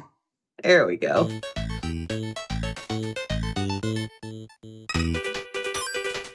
Ah, that's unfortunate. This is the worst case scenario. This is such a long level that I have to redo. No worries. Because actually, while you're setting that up again, I just want to give everybody a heads up that you should not be missing out on Black and the Flash's upcoming events. You can check out Speeding Through the Holidays, December 27th and 28th, all starting at 1 p.m. Eastern Time. Back to Black will also be returning February 5th through the 8th in 2026, and they're going to be benefiting Race Forward. So, friends in chat, type exclamation point BAF in the chat right now to learn more. Also, as a reminder for what, if you don't know what Black and the Flash is, it's a community that uplifts and connects Black speedrunners at all levels, hosting special events throughout the year to raise money for charity and to celebrate Black voices in the speedrunning scene. You can learn more at gdq.gg/BAF, or again, that exclamation point BAF in the chat. Yeah, I did not prepare to take so many attempts for this. I've never had this go so poorly before. That's all good. Chat, definitely give some energy to Mooncat. Spot on that train is being a jerk. That guy's being kind, though. Oh yeah, the lawmen tend to be pretty nice if you do the right moves. All right, can we get it? There we go. There it is. Yeah, that looks like such a tight jump, too. Alright, that was the scariest part of the run, I think. So we should be good now. Nice. Alright, Powder Keg. This is a very fun level. TNT everywhere. And we're gonna be throwing TNT in some precise spots, hopefully. Alright, that was the right spot, but I had a weak punch boost, so I didn't quite get across. Thankfully, this level is much faster to retry.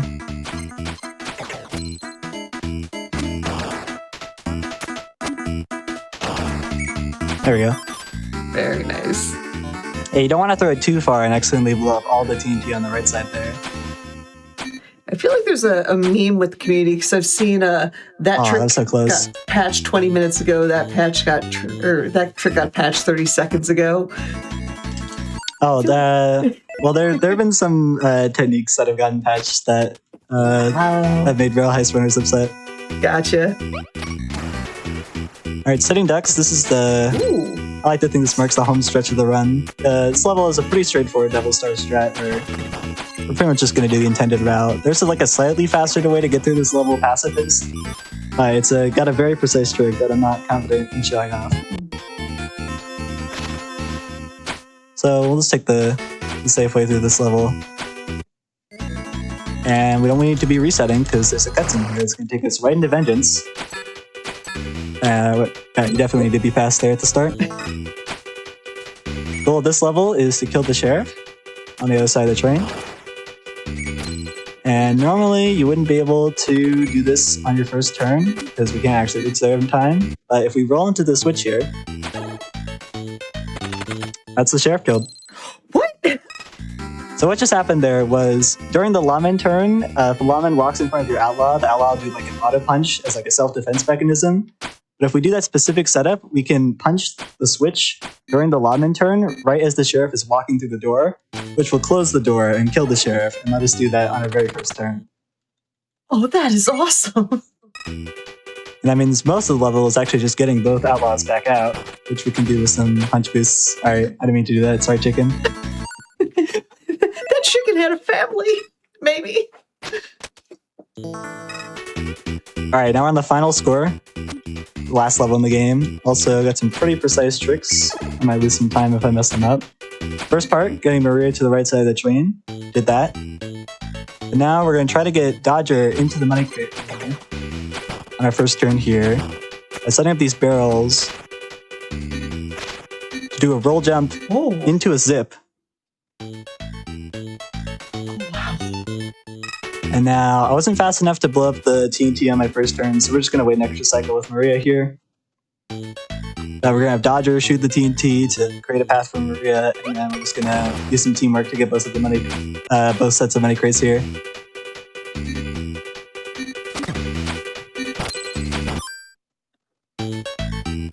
And that's pretty much the end of the level. Time will come up when we get the money and all the outlaws have escaped.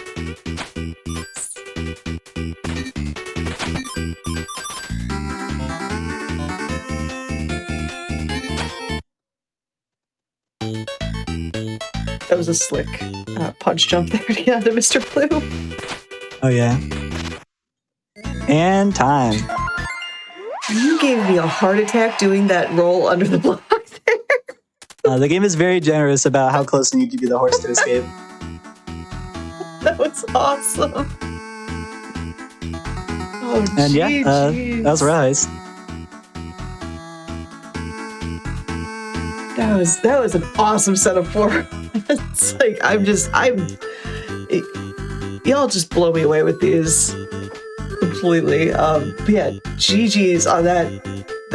Just absolutely amazing job with Pingolf, Mooncat, Kick Club, and Rail Heist. So please take a moment, give your shout outs. Where can people find you? What are you playing? And all that goodness. You can find me on YouTube. I love Mooncat. I upload my speedruns there. I guess I'll give another shout out to the UFO 50 community. I've seen them in chat. It's just such a great place to be. It's just been so inviting, and it's really awesome seeing all the speedruns develop for all the 50 games like independently. And yeah, also shout outs to Goose. And that's pretty much it. GG's. Thank you again so much, Mooncat, for that. Hi again, friends, and welcome back to more UFO 50 on Express Lane. I hope you are having an absolute blast, because I totally am. I've actually I spent that break to purchase the game, so UFO community, you might have a new friend soon. Hi! Before we head over into the next one, I just wanted to let everybody know about an awesome community called Frame Fatales. And Frame Fatales is a community of women and femmes who share a passion for speedrunning, gaming, and charity. And in addition to our 2 flagship events, they host activities year-round in their community Discord, like Game of the Month and various randomizer events. Friends in chat, !FF right now in chat to learn more and get involved. And to those that are fatales, I would totally love to see more UFO 50 submissions for our speedruns. It would be so awesome. But for right now, we are going back to yet another 4-pack of amazing games, one of which I've heard our runner kind of broke the game in half recently, so we're going to be seeing that. We have Red Robot presenting Golfaria, Mortol 2, Minnie and Max, and Valbrace. So hello, Red Robot. Hello, thanks for having me. I'm Red Robot. I'm a UFO 50 speedrunner and bingo player. On the bingo side, I just recently won the A-tier championship, which was Nice. That was so much fun. This bingo season was fantastic. On the speedrunning side, there's sort of like two ends of speedrunners. There's the grinders and the routers. Definitely on the router side, where I try to find cool routes, exploits, glitches, skips, the works. And this set of games, I found so much cool stuff in. I'm really excited to show it off. Love it.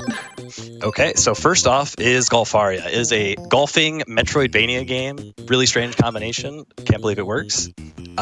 We can actually watch the cutscene in this since the speedrun timer starts after it.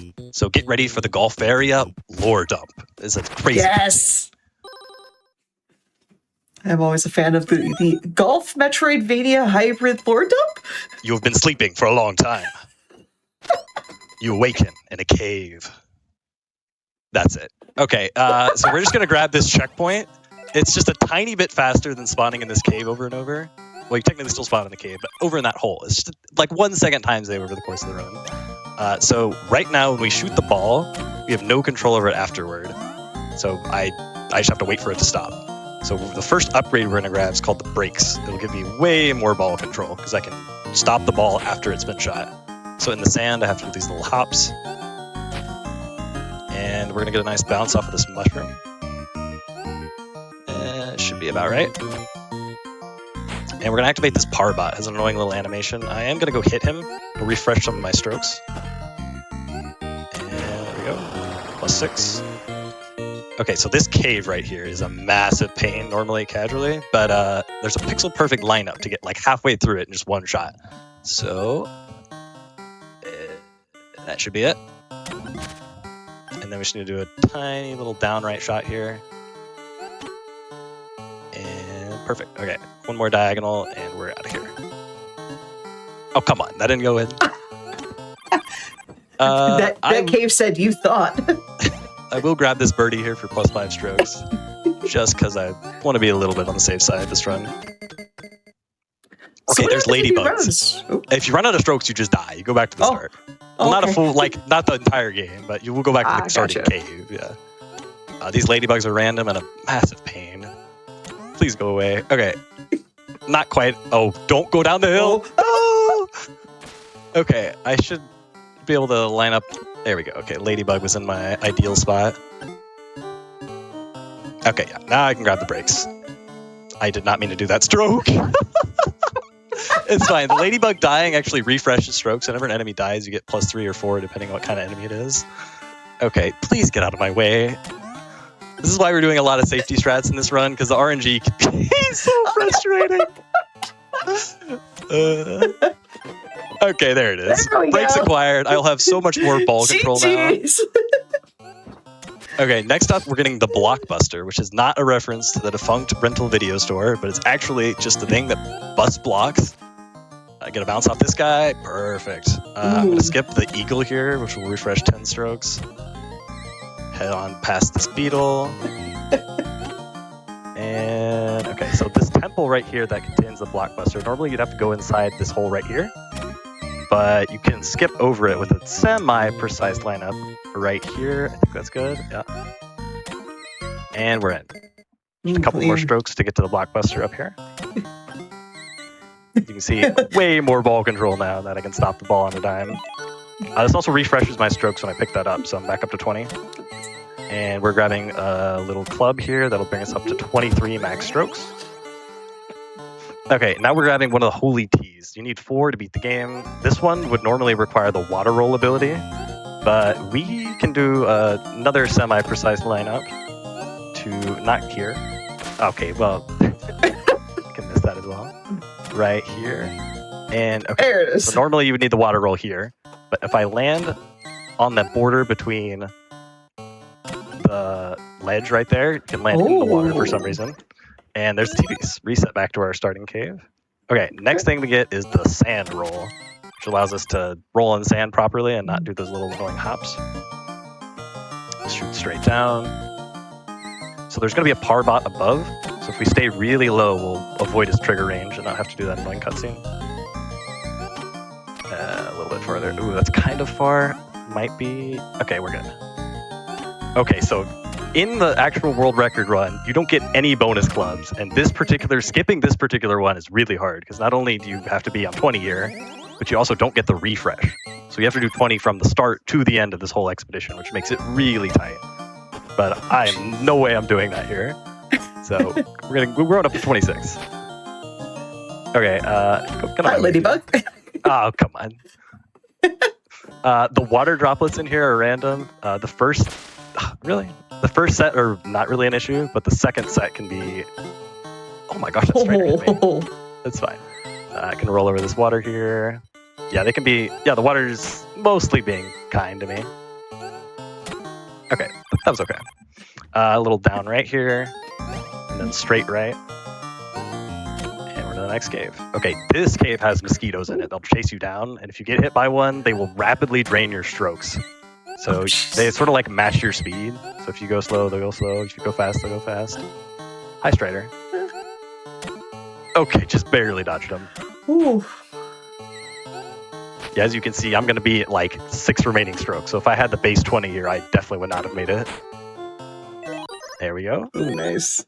Okay, now we get the final upgrade, the water roll, and we'll be decked out.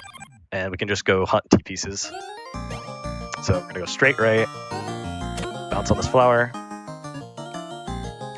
head up this hill, and then hopefully get a cool shot here.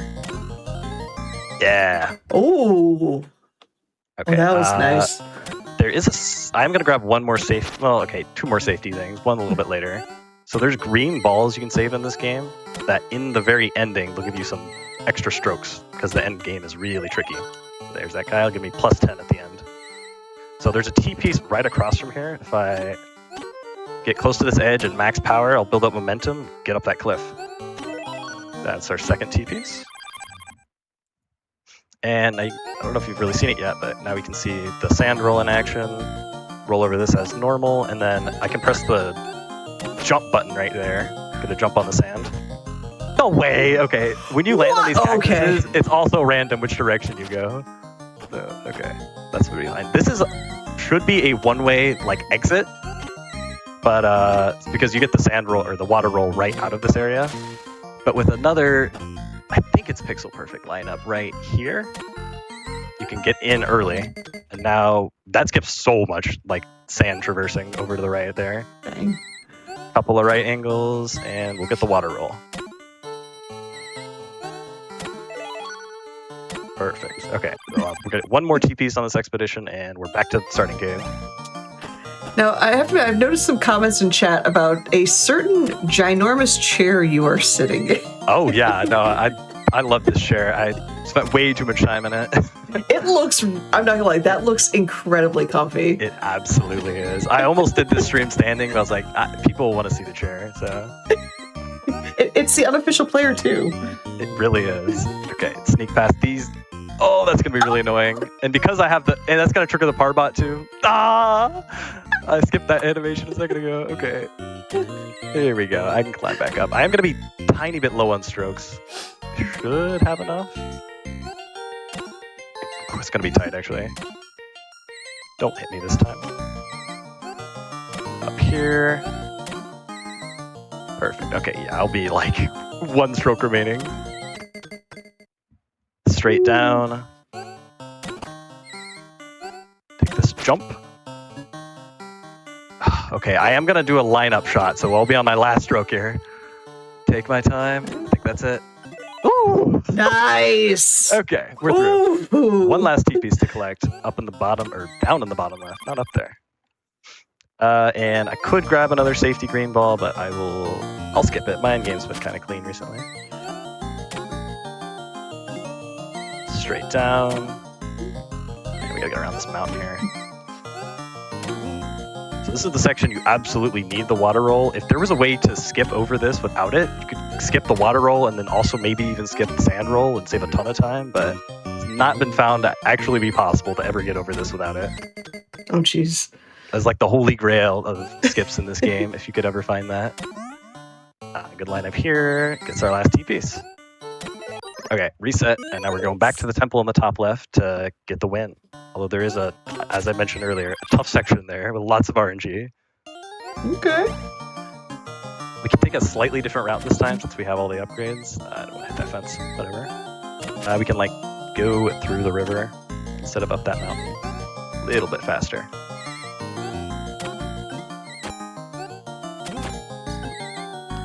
Oh, I can't believe I had that tree. Out of my way, tree. That tree had opinions. It did. Okay, use the blockbuster, get past those. And we're going to have 1 final club since it's just like right here.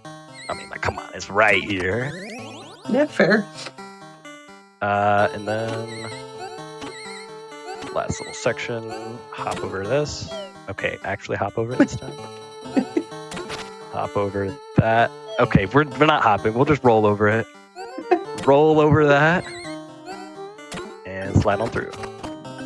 I feel like this is the true And Golfaria there it experience is. right here. It is. This game is really frustrating, but that's what makes it really fun, to be honest.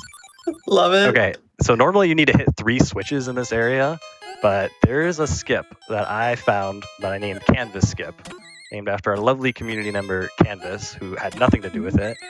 But that's just what we do. We name things after Canvas for no reason. Fair. So if we line up over here, and then I'm going to grab this eagle. Oh, a fun little up warp. Not on purpose. Doesn't really do anything. Okay, if I fall in... Okay, yeah, we're lined up. Then I just need to... I think that's it? No. That's also not it. I think that's it. We'll skip past these barriers here, and no switches required. Oh, Grab this wow. eagle at the same time we get the animation for the boss spawning, which is a giant cyber gopher. What? Who knows why? We need to hit him 4 times. After every time we hit him, he'll start shooting us. So we need to like waste strokes while he tries to shoot us. We're gonna go like as short as possible to not waste time charging up, but not too short that we'll get shot and waste time and also get hit for strokes. He spawns randomly, and annoyingly, he went to the right side, which is the farther one, and these bugs are also random. So this beetle is going to be a massive pain because he's in the way of this flower platform I need to use. Okay, I think that works. Okay, yeah. Got another hit on the gopher. That's 2 of 4. I can grab the eagle over here. That's sort of the one saving grace of the right side. Ooh, and the beetle dies, giving me +4. Okay, yeah, we're so good on strokes. Head back to the center, be ready for his next spawn. Hopefully it is the center. If he goes all the way to the left, that would be kind of annoying. Okay, he's here. Get the hit. Perfect. The ladybug's gonna kill itself on me, actually, that's fine. Well, thanks, Ladybug. I gotta knock out these beetles. Okay, well, one of them's gonna knock me out, but... Get out of here. Okay, you can live. How is this guy alive still? Okay, there he goes. Hopefully the gopher goes left. It goes right. Of course it does. Classic Golfaria there. Oh, that was not max fire, apparently. There we go, I think. Oh, come on, beetle! Why do you have to be there? Is that enough? Okay. Oh, wait. The beetle assist! I can't count. What? We need one more hit. Go away. Oh, gosh, go away, please. And we're back to the center. Weird little spin there. I swear something new happens every time I play this game. He goes the worst possible pattern. Yes! Okay, Beetle, or go for it. There we go. Oh my gosh. And that's Golfaria. That was awesome. Well done. Okay, let's see what time I got. Chaos It should in be a a tiny bit golf slow. Yeah, 12 to 50. That ending was kind of painful. Oh my gosh. Okay, next up is Mortol 2. This game is really, really fast. It's 2 minutes long for the world record. I'll probably get like 2:30 since I'm going a tiny bit slower and not doing all of the possible strats. There's not much introduction I can really do. I would love to talk about like the history of the speedrunning of this game because there's so many like routing changes that have happened, but we'll just get into it. We'll play it. You get to see me play the Scout way too much. So in this game, you have 5 different classes, and the Scout is just the best by a long shot. So we're going to open with him. With him, you can use shurikens. You have a double jump, and you can make portals. I mean, how more overloaded could this kit possibly be? So we're going to kill that guy. We're going to use the engineer here to build a pipe that allows us to go down. Then use the bomber to blow this up, and you've seen all the classes we're going to use. The other 2, we don't care about. Fair. So we're going to double jump over here, grab the key, and if I built a portal there, it would bring me back to the start, which would be great, but then I don't want my portal there. So we're going to build a portal here. It saves time over going down that pipe over and over. Gotta grab that key, build a pipe. Grab this key, build a pipe. Oh, come on. Grab this key. For real this time. And I actually forgot to grab the keys at the start. It technically doesn't matter when you grab them, but it changes the like patterns of these guys or the sequence. I don't know what word I'm missing there. Yeah, what is? That looked fine. He was in a good sequence there. Back to our that's fine. Double jump out of this. And we're through. Yeah, we have all the keys we need now, and we can just climb this tower here. So there is an extremely tough trick here that I'm definitely not going to do now. But if you slip through the projectiles of this turret guy, you can do this with no portal and save some time. Oh. I am going to try the Batman skip, though. Jump over Batman here. Perfect. Okay. Nice. Build a pipe. And back to the portal guy. If I die here, I lose the portal and have to go all the way back to the start of the game. Although I will have the keys collected still. But it is massive. That is like in bingo. That's the classic, like, oh, walk of shame. You dropped your portal. Go play Mortal 2 again. Okay, so this end game, you used to use the warrior here. You slash these hearts, and it does pretty good DPS, but for some reason, no one tried to use the bomber. It is just faster to blow up the hearts. It is one of those things that, like, surely someone tried this before, but I guess no one did. Oops, I don't want an engineer. Okay, a couple more explosions here. So the cherry condition in this game is to be under 50 lives, or over 50 lives, which we're obviously going to get. 2 more bombs, and that will be the cherry. Nice. That was pretty decently fast for what happened, I think. Yeah, 26. Yeah. I'll take it. Okay, next up, this is my favorite game in the entire collection. I love Minion Max. So before we start, I think most of the things I say about this game I can say inside of it, but I'm doing cherry disc. So in this game, you need to collect 500 shinies to get gold disc and 1,000 for cherry. But I'm doing a slightly stranger version of cherry. So for the first 500 shinies, I'm going to collect the traditional 500 from the gold route. And then for the second 500, I'm going to use a new exploit I found like last week for some insane stuff for the second half. So get ready. This is Minion Max.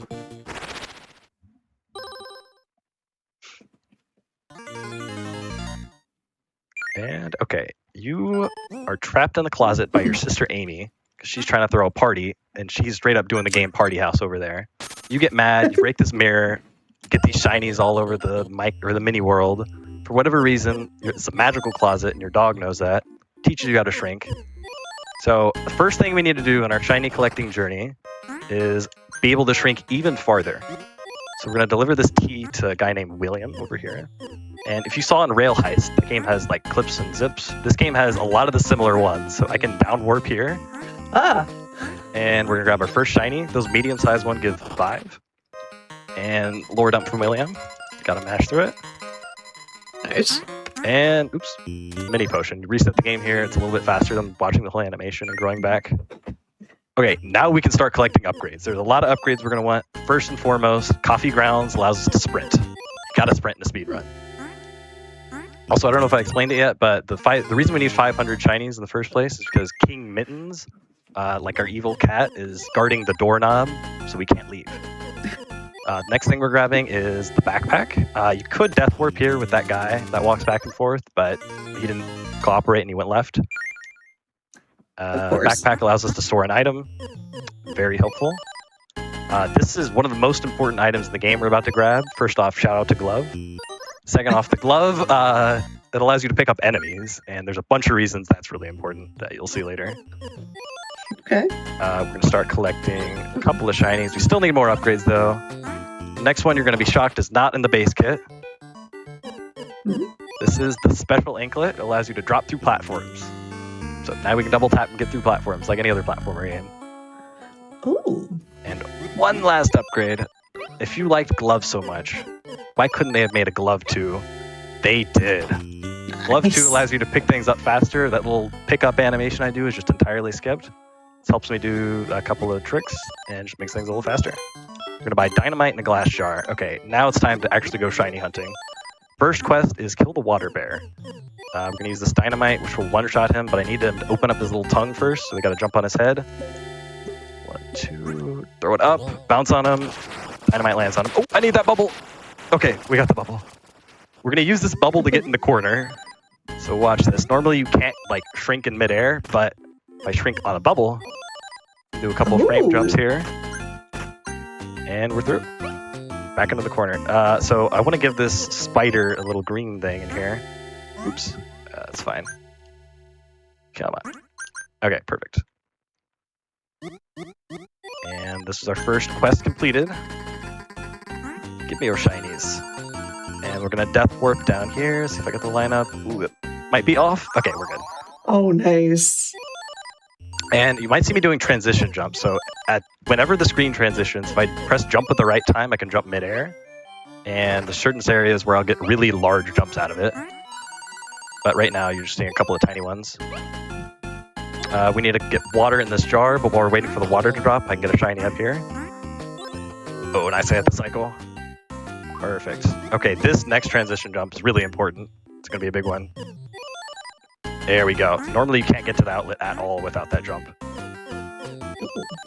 And now we're off to get the shipment that was dropped by the Algians. There's like a whole war going on because of this last shipment. We're going to go return it to the right pot. But right before that, we're going to give water to this fallen Algian. Look how thirsty this guy is. No Positively kidding. dried.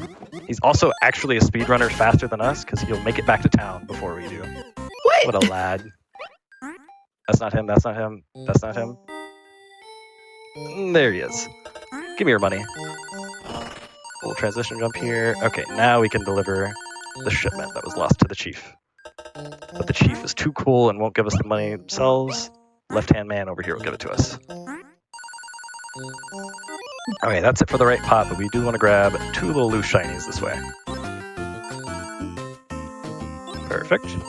Let me do a transition jump here. Okay, missed it. A really not important one. Just gets up to the shelf slightly faster.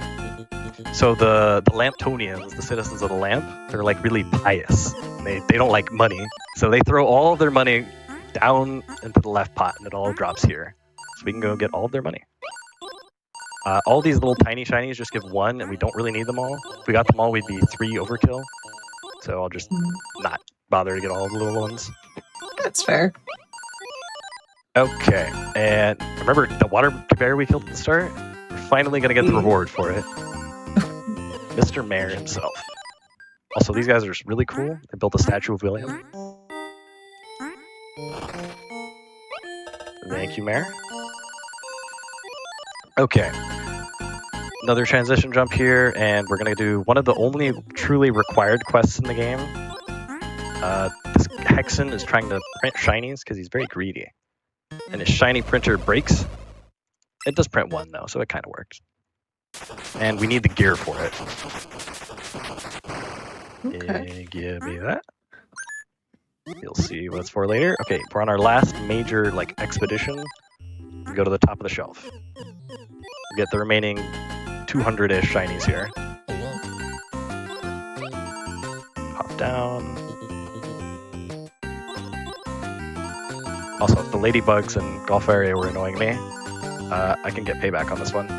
Ooh, nice. Get out of here. Yeah. Okay. There's a Moldock here who just giving away shinies. Give them to me. Okay, so King Mittens has a secret stash of shinies under this exclamation mark. Although the guards here have a really awful hitbox, so hopefully I won't get caught by it. You can also jump off of their heads like this. Ooh. Oh my gosh, and get a bunch of height. Nice. Give me your shinies. Okay, I think that's the last time we'll really go to the micro world for a minute. Hop down. Grab this housefly. Do a lot of cool movement with them. Don't have them for long though. Fair. Okay, so we can finally deliver this gear to the engineer spider.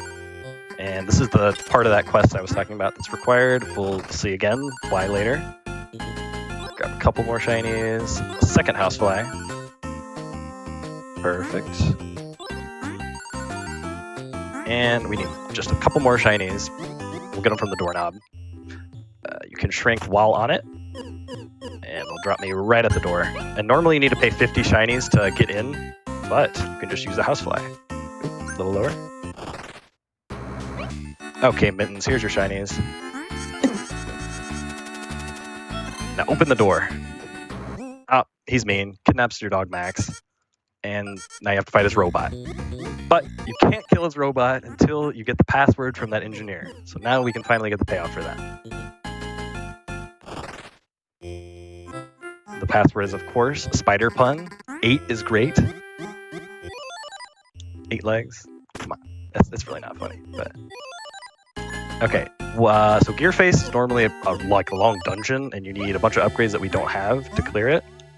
But we're gonna use a zip/clip to get through. Get out of my way, dude. Using this funny face guy called the Funny Clip. Okay, here we go. Gearface is gonna jump, and then throw his head, and we can shrink on him. Okay, step 1 of this clip. Put him down. Grab this guy. Put him in this corner, but not too close to the corner or he'll clip through the wall. Grab his friend. Wait for him to stop spinning. Grab the thing on top of him, put his friend on, and we're set up. Throw this guy who's like a boomerang.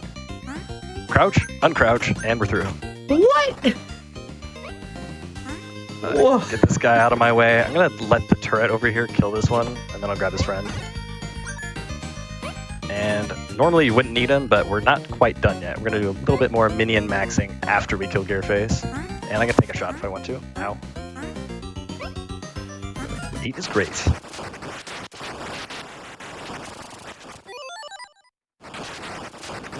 And Mr. Mittens over here will yield to you and open the door. But we're not done. So we're gonna place this down, shrink back to the doorknob. Get in there. There we go. Thank you, little gear guy. There's an NPC in this game that gives you a hint. This is the real power is behind the throne or something like that. Is Pongo. So we go behind the throne and you talk to this weird pigeon unicorn named Pongo. Gives you another lore dump. I don't know what he's about. He's super weird. But basically, now we need 1,000 shinies. And this is where I'm going to show you that crazy exploit I found recently. So this is actually caused a category split. So now the regular run uses what I'm about to do, and the traditional run is now in a no cave extensions section. So we're about to do cave extensions.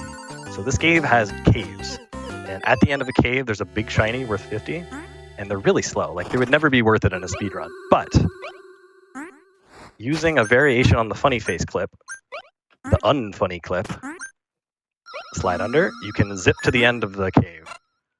But there's a bunch of rooms to it, so we have to zip to a bunch of rooms through the cave, which still wouldn't be faster than collecting the shinies the traditional way. But there's another trick you'll see in a second that makes it faster. So also, since we're in the clock, there's a bunch of time stops in here, which we can use to make all the enemies stop, which just makes this way easier. Another clip here.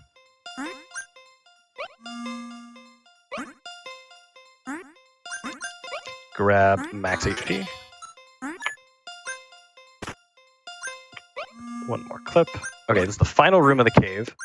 This is where we get our 50 shiny reward. Pretty slow, but here's the deal. If you clip past the end of the cave, there's another cave. I call this one the bonus cave. And since we're far enough from the entrance of the cave, this one will also have a big shiny reward right there. Ooh. So basically, we'll get 50 shinies per room in here, which is... Oh, this guy's in my way. Go away. Which is a really good pace. Also, if I die here, it's really bad, because I have to go all the way back to the start, so hopefully I don't. And most of the enemies one-shot or nearly one-shot. Oh, jeez. Which is why the time stops are very helpful. Go up and over. I'm gonna wait this guy out. Build up my unfunny clip. And we're through. Also, this time stop sound effect, it haunts my dreams. I've heard this way too many times now. And we're gonna steal this guy's lunch money. Get out of here. Flip on through. Throw another time stop. Grab this shiny. This guy's... Oh, okay. Barely not in my way. Okay, I accidentally sprinted. We took our first hit. It should be okay. This room, a little bit scary. I gotta jump right under this virus here. Okay, we're through. Nice.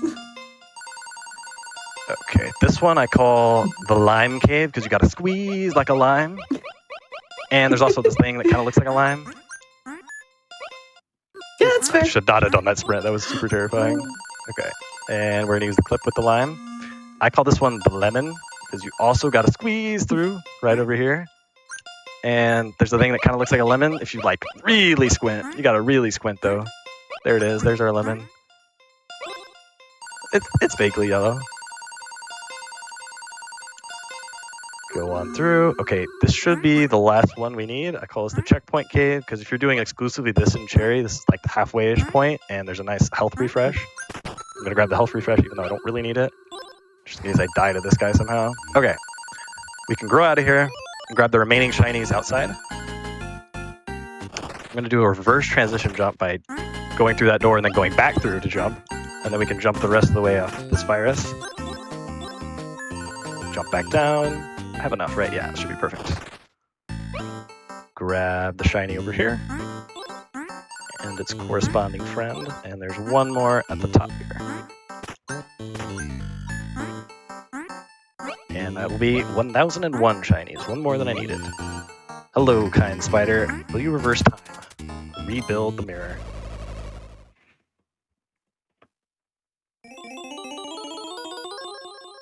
Hey, it's our sister Amy again.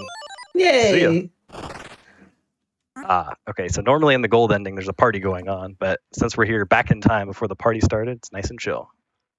We should ride Max off into the sunset and eat the banana. Nom nom nom. Oh, we gotta mash a little bit more. Oh no. And there we go. Oh, that is so fast. Okay, that's faster than any of my practice runs of this. That was so good. Yeah. Yeah. That was so good. Okay.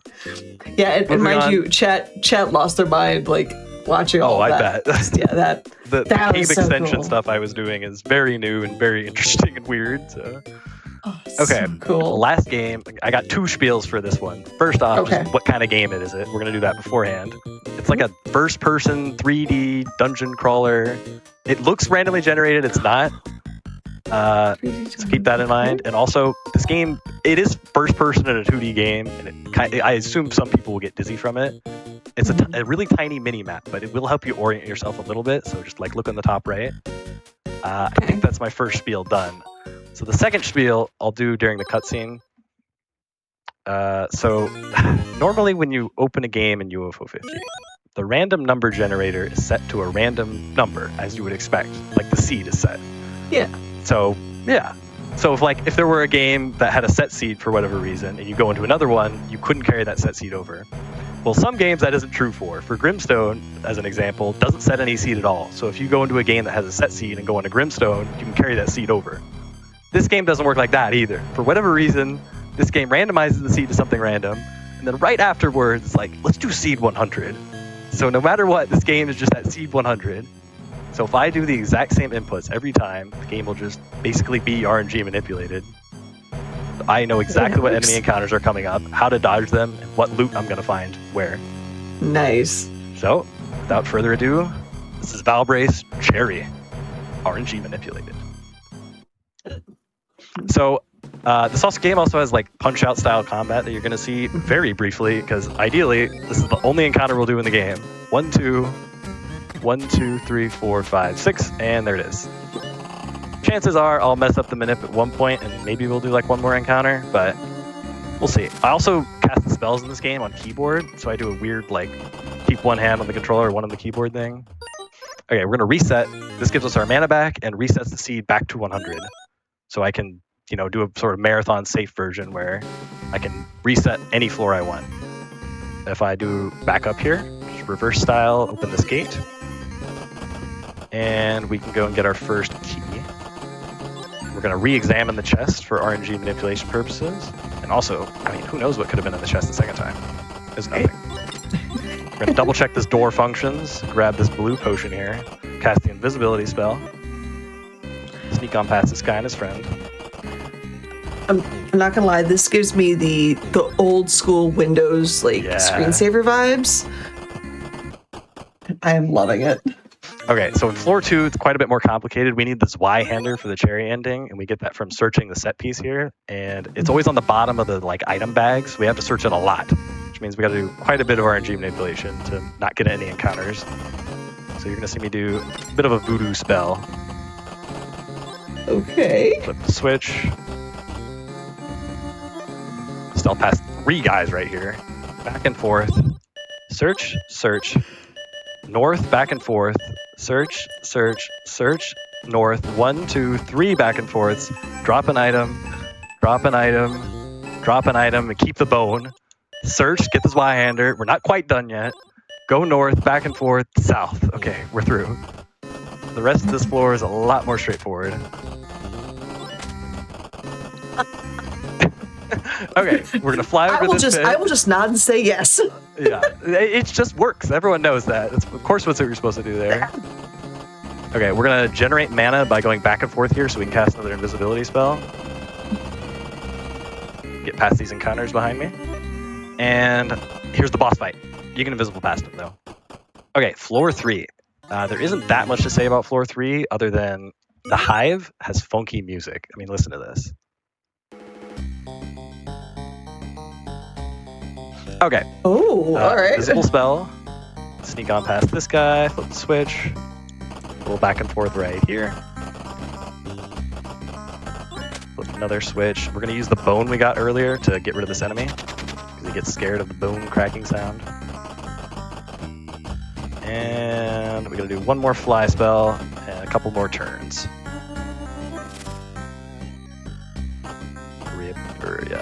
Land right there, and that's floor 3. On to 4. This one has another set piece we got to search to get another bone and find the east exit, although we'll find that pretty quickly. So another much shorter voodoo spell here. Okay. Wait at the start. And we're at the set piece.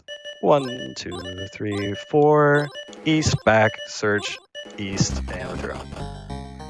Fly here, and right when we land, we're going to drink that blue potion we got at the start, get our mana back, and also it'll pass a turn. We want go through this goo. It poisons us, bringing us. Oh, we're in a really bad shape for this boss fight, and we don't have to do it. Oh. Okay, we're on to floor 5. Pretty straightforward floor because there's no set piece to search, but the movement is really strange. You're going to see some funny stuff. Okay. Fly right here. Step 1 2 tile far there. And then 1 tile too far here. Take a left turn. And then we're going to go get a really important item from this chest. Just kidding. We're just going to say hi to it. Flip the switch. Take the second turn here. And we're going to go flip the last switch. And invisible past this enemy. And it's 4-5. Wow. Okay, floor 6 is a doozy. It is really long. There's a boss at the end that I actually have to fight. And I need to do the rest of the stuff for the cherry requirement. So I'm going to lock in slightly more and probably move a little bit slower because I don't want to have to reset toward the end of this floor. Oh, no, fair. Reappear. Bone this guy. Get the ruby. We need 3 gems to activate the final boss. Flip the switch, burn our feet. Cast the heal spell for the first time. Oops. Bumping into walls doesn't break any of the RNG map, so that's totally fine. Go east. That's good.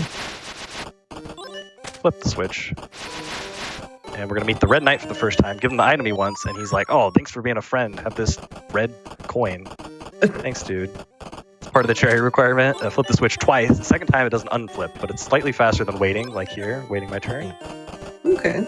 And grab the sapphire. Okay, there we go.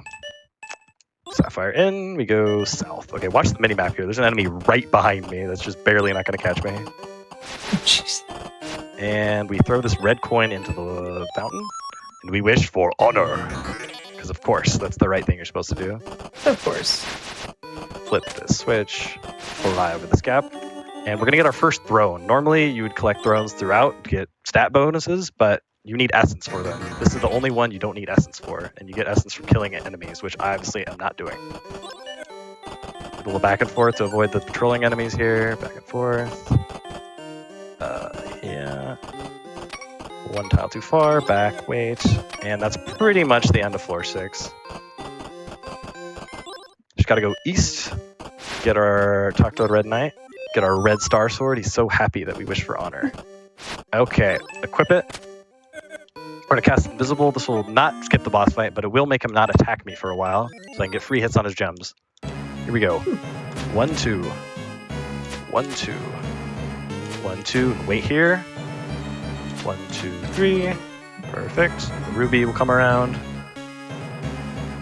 Hit it, and the emerald will take its place.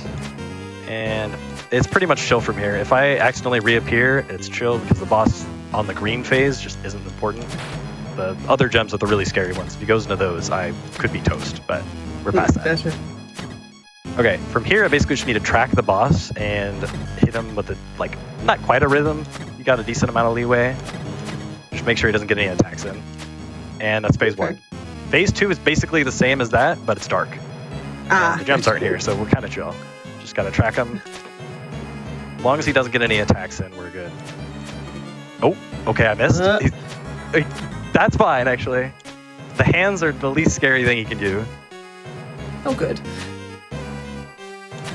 Oh, it almost slacked me. Oh. Okay, I didn't mention this. If I take a single hit, the Star Sword will stop functioning and won't shoot any projectiles, and it starts doing, no damage. But I think I'll be okay even if I take a hit at this point. Oh, come on, I missed there. 2 more hits. Okay, maybe 3 more hits. There we go. And that's Valbrace. That was pretty good. That final boss fight got a couple misses, but man. Oh, I love that game. I love UFO 50. Yeah, I love all of them. That was absolutely wild. Again, y'all are breaking my brain. That's so cool. There's so much cool speed tech in all of these games. Yeah, and yeah, those forts, 41, 36. Nice. That was absolutely so cool. And GG's, give shout outs. Who are you? Where can they find you? What are you playing? Any other love you could think of? I don't have that many shout outs. I feel like everyone's already shouted out the community 100 times, which is my main shout out, but also shout out to my friends and family for watching. I think that's about it. But for where you can find me, I don't really stream that often, or I guess I upload some of my speedruns to YouTube. But for the most part, if you want to catch me, I'm over at the UFO 50 Discord. Hop on over. If you want to ask me about a speedrun or something, I'm always ready to reroute anything or tell you how I found something. Also, let's check the time on Valbrace. Oh, yes. There is a 831. That is really wow. good. That's really good. Also, I love that just dot 999. Yeah. Just sneak it under there. I love it. Yeah, that was absolutely amazing. And seeing the new completely broken Mini Max was super cool. So I'm so glad you got to show that off. And it still love pouring in the chat. So keep getting those GGs out there for Red Robot. That was so cool to see those runs. But stay tuned because we've got one more run. Hello, friends, and welcome back for the final run of this UFO 50 episode of Express Lane. And real talk, UFO 50 Part 1, because we are totally doing this again. I'm already hooked. I'm obsessed. But to close out the night, we have actually the person that kind of worked with me to bring all of this together, and that is the wonderful I Am Uncle Slam running Vainger. So hello, Slam. How are you, friend? Hello, amigo. I'm doing fantastic. Yeah, like Oscar said, this whole hotfix idea was a long time coming. I think it's like half a year ago, maybe. Yeah, it took a little bit, but we finally got something to work out. Yeah, so for reference, Matt mentioned it at the very start of this episode. We had an event, Cherry Rush, earlier at the end of August. And I kind of approached Oscar with this idea. It's like, hey, could we maybe do like a UFO 50 based episode of Express Lane, to build hype for it, maybe, like get more eyes on the marathon. And it's like, we still annihilated our record anyway, but yeah, it took a while, but hey, we're finally here. We're at the end of this whole, wonderful UFO 50 experience on Hotfix. And I am beyond honored to be able to close it. I closed day one of Cherry Rush as well with Vainger. So the fact that history is kind of repeating itself, maybe I'll break the record this time too. For those of you who don't know, I did break the record in Cherry Rush, so my marathon luck with this game is pretty good so far. Who knows what we'll see.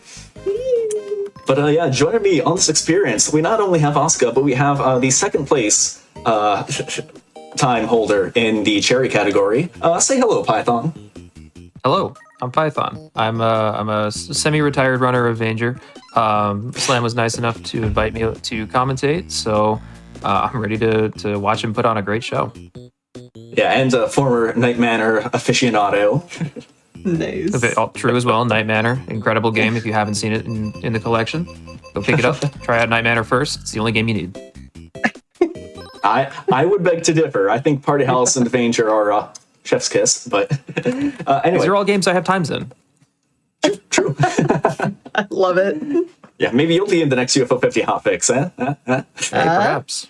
I'll have to drag you out of retirement at GDQ, but anyway, so Vainger, for those of you who are not familiar, if you're a fan of the game VVV, you'll know in that game, it's like, okay, you constantly flip the gravity instead of jumping. And if you're a fan of Super Metroid, that is one of the greatest Metroidvanias of all time. This game takes the best of both worlds and combines them into one. So you see in the demo here, I'm not playing at all, this guy right here, Epsilon, midair, you can just flip the gravity at will. And that is the core mechanic that sets this apart from most of the other Metroidvanias out there. Let's be real. The indie market is kind of full of them, so you have to do something special to stick out. This does it. Like that one mechanic alone, just like, I'm sold. So, all right, yeah. So yeah, the Cherry category in this game, I should point out, is effectively 100%. So that means three things. One, I have to beat the game. Duh. Two, you need 100% map completion, so you need to enter every single room in the game. -1, but that's a special case that we're not going to worry about. And three, you need to collect every single collectible in the game. That means all the shields, which augment our health. That means all the power-ups and all of, everything, basically. So if I miss anything, I'm relying on Python to threaten me with a salmon if I miss it. So that is an oddly specific threat. All right. Hopefully we don't find out what the salmon's for, because even I don't know. Fair. Even I don't know. We'll figure it out. Anyway, so I am ready to get started. So time will be once the words Theta Sector appear in the center of the screen after I skip the first cutscene. So Python, Oscar, if you guys are ready, let's do this. Let's go. I'm ready. Alrighty. In 3, 2, 1, let's jam. Good luck. All right. Thank you. So the first thing you're going to see me doing is I'm going to be taking some damage boosts here and there, and that's for two reasons. One, they will hopefully boost me in the direction I want to go, save in like fractions of a second. Two, they will set my HP to be a little lower than you'd think it should be here. And I'm going to let Python explain why, because it's very technical. Yeah, by the time I finish explaining this, he'll probably be doing it. So we're coming up to our first mod of the game, the Heat mod, and there is a relatively new skip that's been found in this room. It's called Keeney Skip, named after Keeney who found it. You're going to notice that Slam's lowering his health to a very specific amount because he's going to want to die at a very certain point in this room. And he's going to be doing some kind of odd movement too. You're going to notice it's going to reset his spawn position, and he's actually going to be off screen. This does a couple of things. The main thing it does, though, is it despawns a lot of these sprites on the screen. So this is the room here. By despawning the enemies and the lightning gates, it allows them to take a much more efficient path through this room, save them some time. So you'll see here the clone destroyed, and Epsilon's now off screen. So Slam is navigating completely blind right now to do the upper portion of this room and reach the Heat mod room. The spikes are still there. So not only do you have to know the path, but you have to be very careful because spikes do a lot of damage, and getting through that section, again, completely blind. And I did it first try. Just casually. That is amazing.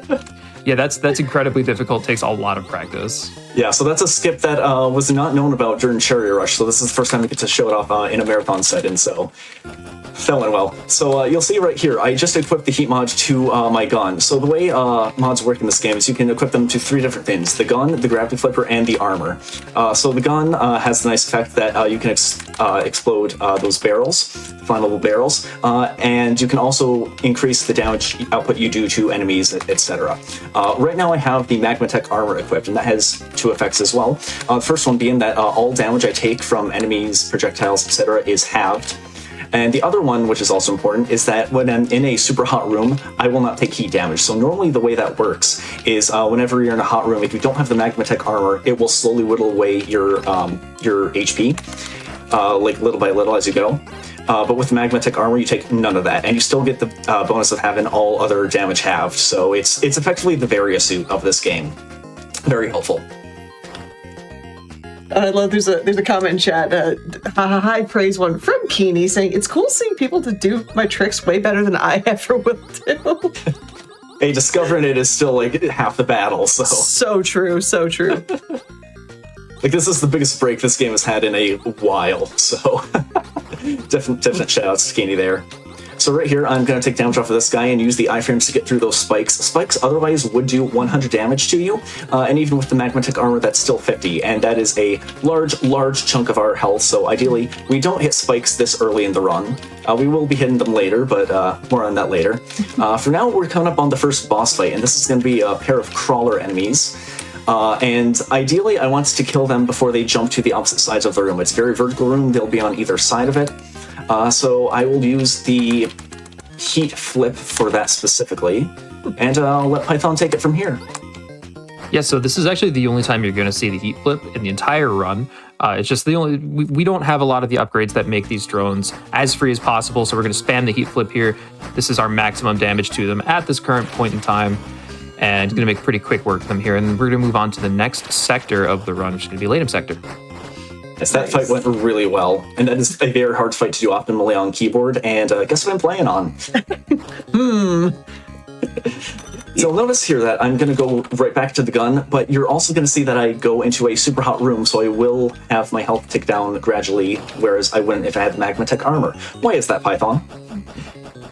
Because you forgot to put the Magmatech armor on, of course. No, right, there is a collectible. I don't know why I'm here. There is a collectible shield coming up that is behind explosive barrels, which means the only way to collect it is to use the heat gun rather than the Magmatech armor. So you can only collect it if you're taking heat damage. Yeah, so until we find Keeney Skip 2 to get it, I mean, who knows? So right here in this room, I'm going to do a little bit of funky movement, and that's so I don't hit any of these enemies. Because you can get through this section without taking a death abuse. We used to take one, and then I found some movement that made it not required. That was close. And coming up here, I'm actually going to go to the second mod in the game, this being the multi-mod. This is what lets us fire multiple shots at once. The main one I'm going to be using throughout most of the run is going to be the spread shot, and that works about as the same way you would. So you can see here I'm only firing one fire bullet at once. With the spread shot, I will be doing 3 at once in kind of an arc. So basically what you would expect from a spread shot. Nice. There's also another effect we'll be seeing called the shadow, where whenever you flip, it will make effectively a clone of Epsilon, the main character here. And whenever you fire, the shadow will also fire. So not bad for damage output, but spread shot is generally better. And then there's a third ability for multi-mod that we're not going to see, because it's a drone that's not very consistent or reliable. Yeah, you can use it, but it's not recommended. Even casually, I didn't get a whole lot of use out of it. But it's there. It's cool. It exists. Yeah, it's a friend. It's nowhere near as useful as the drone in Overbold. So right there, I did another iframe abuse, where I hit the enemy, and then the iframes let me stay in the spikes for a little bit while I collected that shield. And it kind of works out that like you take 5 damage, then you restore 5 damage with the shield. So that's convenient. Also, this nest right here, nests are normally red, and that one is green. That is specifically because discolored items in this game usually will hide shields behind them, which again, you need for the cherry. Oh. And that's just kind of something... Go ahead, Python. Oh, I was going to say, that's just kind of a really interesting theme across all of the games in UFO 50, is that discolored tiles tend to hide secrets behind them. It's not something they ever tell you, but it's a common thread that you just kind of learn yourself as you play through the whole collection, which I think is really cool. Yeah, Warp Pink is another notorious example of that. Okay. All right, so coming up here, we're going to see some red-ish enemies that fire electricity. And you've seen electricity in some other parts of the run, and it is one of the worst things ever, because if you get hit by it, it'll kind of suck you in and drain your health away. Like it has kind of like a miniature gravity field almost. And if you get caught in it, like you will be losing a lot of health all at once. Luckily, these guys are all on a very, predictable cycle, so I can specifically not get hit by them, unless I really want to, which I don't know why I would. Yeah, for now I'm just going to avoid them, grab the shield, and keep on shuggling.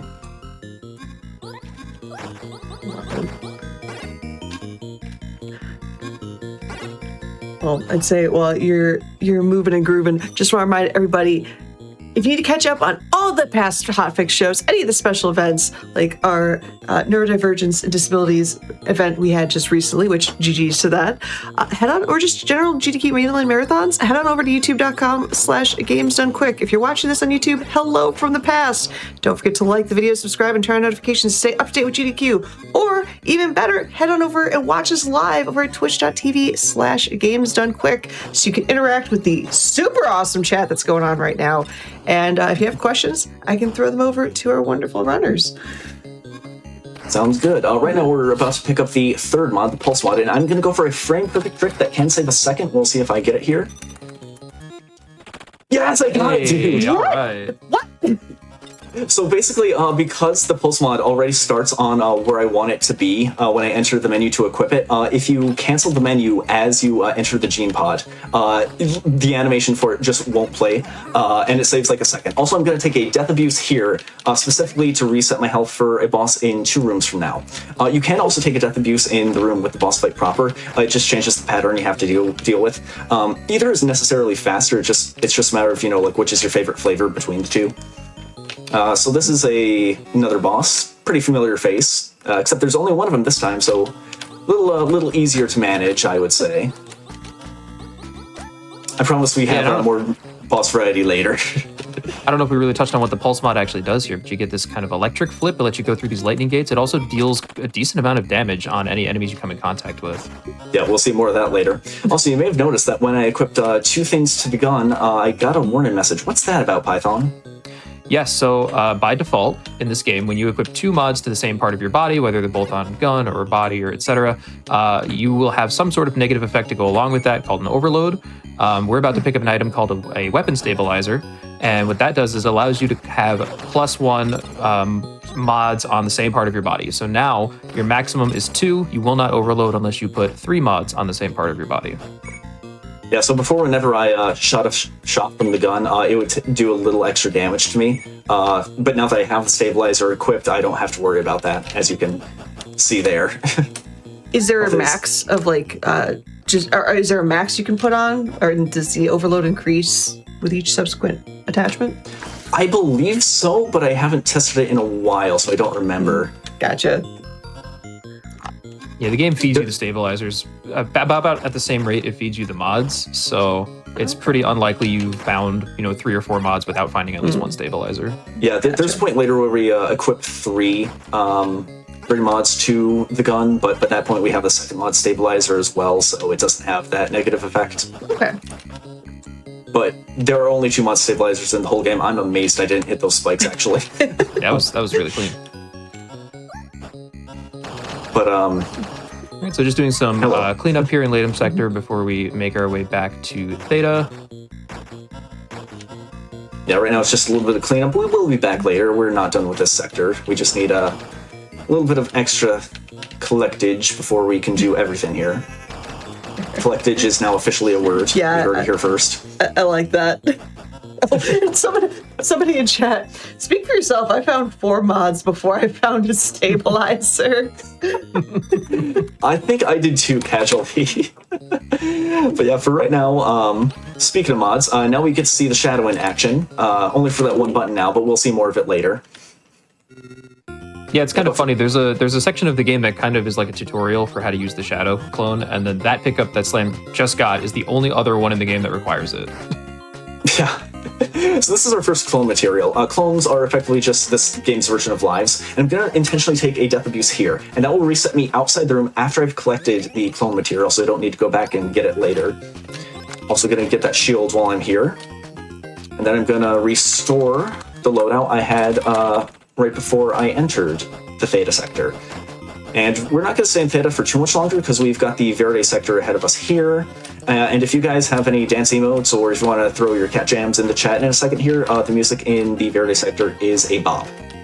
This is my favorite song in UFO 50. Is the Verde sector theme. Come on. There we go. There we go. That was another one of those discolored enemies that was hiding a shield behind it. I gotcha. Love the song, man. Anyway, so I'm going to change my loadout for this next boss fight, and I am sorry that this is just one of the longest fights in the entire game, so you guys are going to have to bear with me. Yeah, it's really unfortunate that the run just has to have a boss like this, but I guess every good run does, right? Yeah. Anyway, so the boss is dead. So I'm going to take another iframe abuse through the spikes. And we're coming up on our first major boss of the run, and this guy's name is Ramses. Yes, the man in gauze himself has made an appearance in UFO 50. So Ramses is a little RNG. He tends to treat me pretty nicely, though, so we'll see how he fares here. Yeah, at least some people get the luck. Ramses was never nice to me. Yeah. He's nicer in Cherry, but if you try to do the gold run, yeah, good luck. Anyway, here he is. Significantly harder in gold because you have a different set of mods when you get to him, and it's not as nice. This is not amazing RNG. We like when he goes more up to the I disagree, ceiling, but yeah, well, all right, never mind.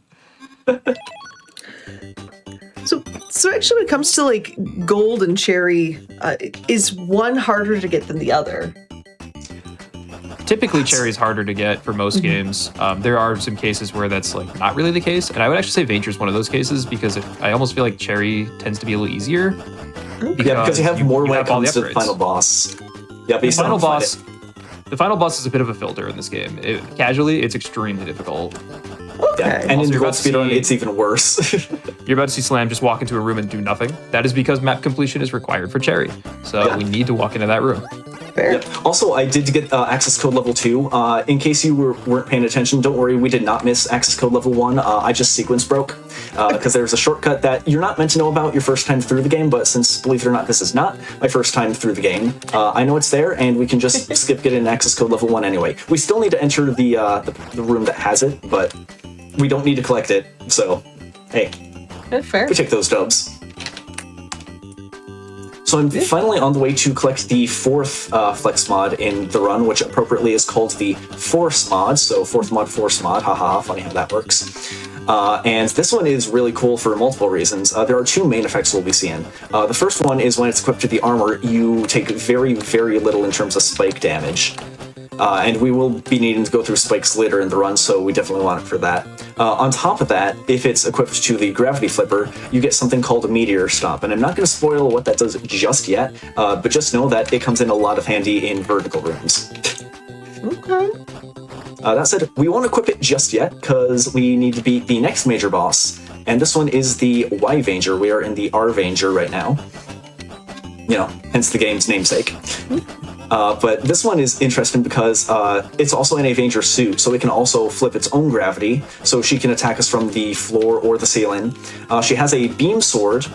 She can fire projectiles at us, like these little, I guess not like these quite, but yeah, and casually this was one of the hardest bosses I had to face.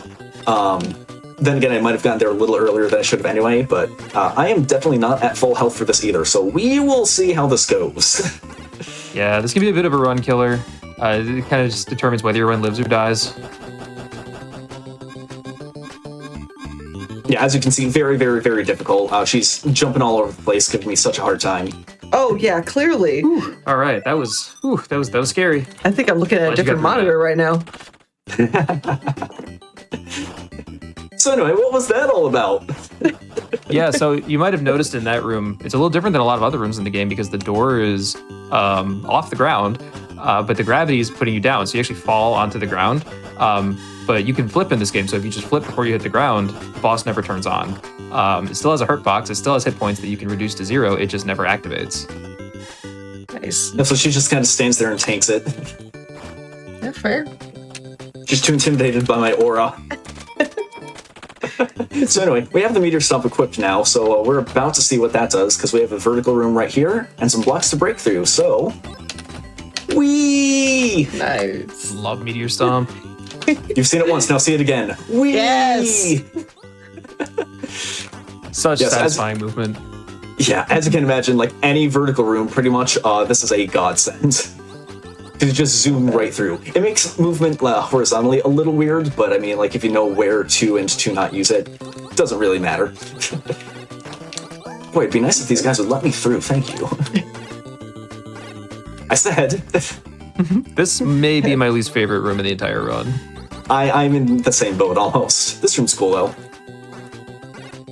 Yes, you can see here that lightning does a good job of sapping away your health pretty quickly, but... That's okay, what it doesn't do a good job of doing is preventing you from going somewhere. Yeah, true. Oh, no, I don't want that. No, come on. Mm-hmm. Come on. These frogs, man.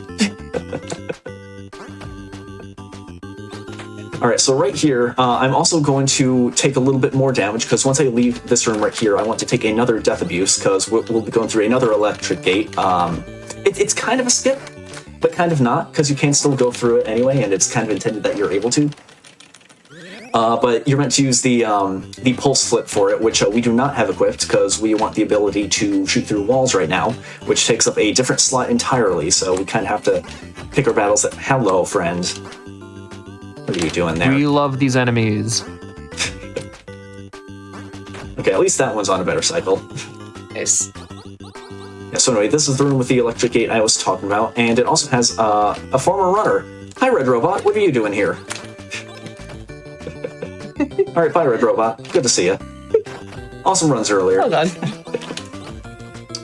So anyway, this is sadly the last we'll be seeing of Verde Sector this run, so say goodbye to the Verde Sector and say hello to the Theta Sector. We'll be spending a little more time here than last time we visited. Yeah, so Theta Sector is kind of like your hub world a little bit. It's what connects all the other sectors together, and I think it's the largest too. You spend a lot of time here. I mean, 3 of them, like, everywhere but the last area, are the same size, technically, but... Oh, it feels a lot bigger. Yeah, this one is definitely a little more dense, I would say. So anyway, so we have the Sparky Flip equipped again, and we'll see just how good in combat that is. So you see this guy has 300 HP in the upper right corner. Watch that during the fight. Okay. So yeah, pretty good. I'm noticing a pattern with these bosses. They show up to stare menacingly, and that's about it. Pretty much. If any of them last longer than 5 seconds, something has gone horribly awry. Nice. What are you doing, Epsilon? Okay, there we go. Point-blank shots apparently don't count. Who knew? So this is where we really get the bulk of the use out of the shadow here. Yes, this is the kind of section I was kind of talking about earlier that's like designed to teach you how to use the shadow. And like I said, there's only one other possible thing in the game you can get with it, so I just find it kind of weird that they have this entire section dedicated to it, but it is a fun section. Agreed. And fairly difficult as well. Like, but it's a fair kind of fairly difficult, you know? Yeah. Yeah, they really want you to like understand all the intricacies of this really cool power-up that you'll never use again. Basically, yeah. So anyway, I'm going to change my loadout again because we have our third major boss here. And this one we're going to eliminate in a completely different way from the other two. So you'll see I go in here. I forget what this guy's called. Like, most people just call it the Hive. Not that it matters. He's going to be dead soon anyway, because we're going to treat him like a trampoline. Oh.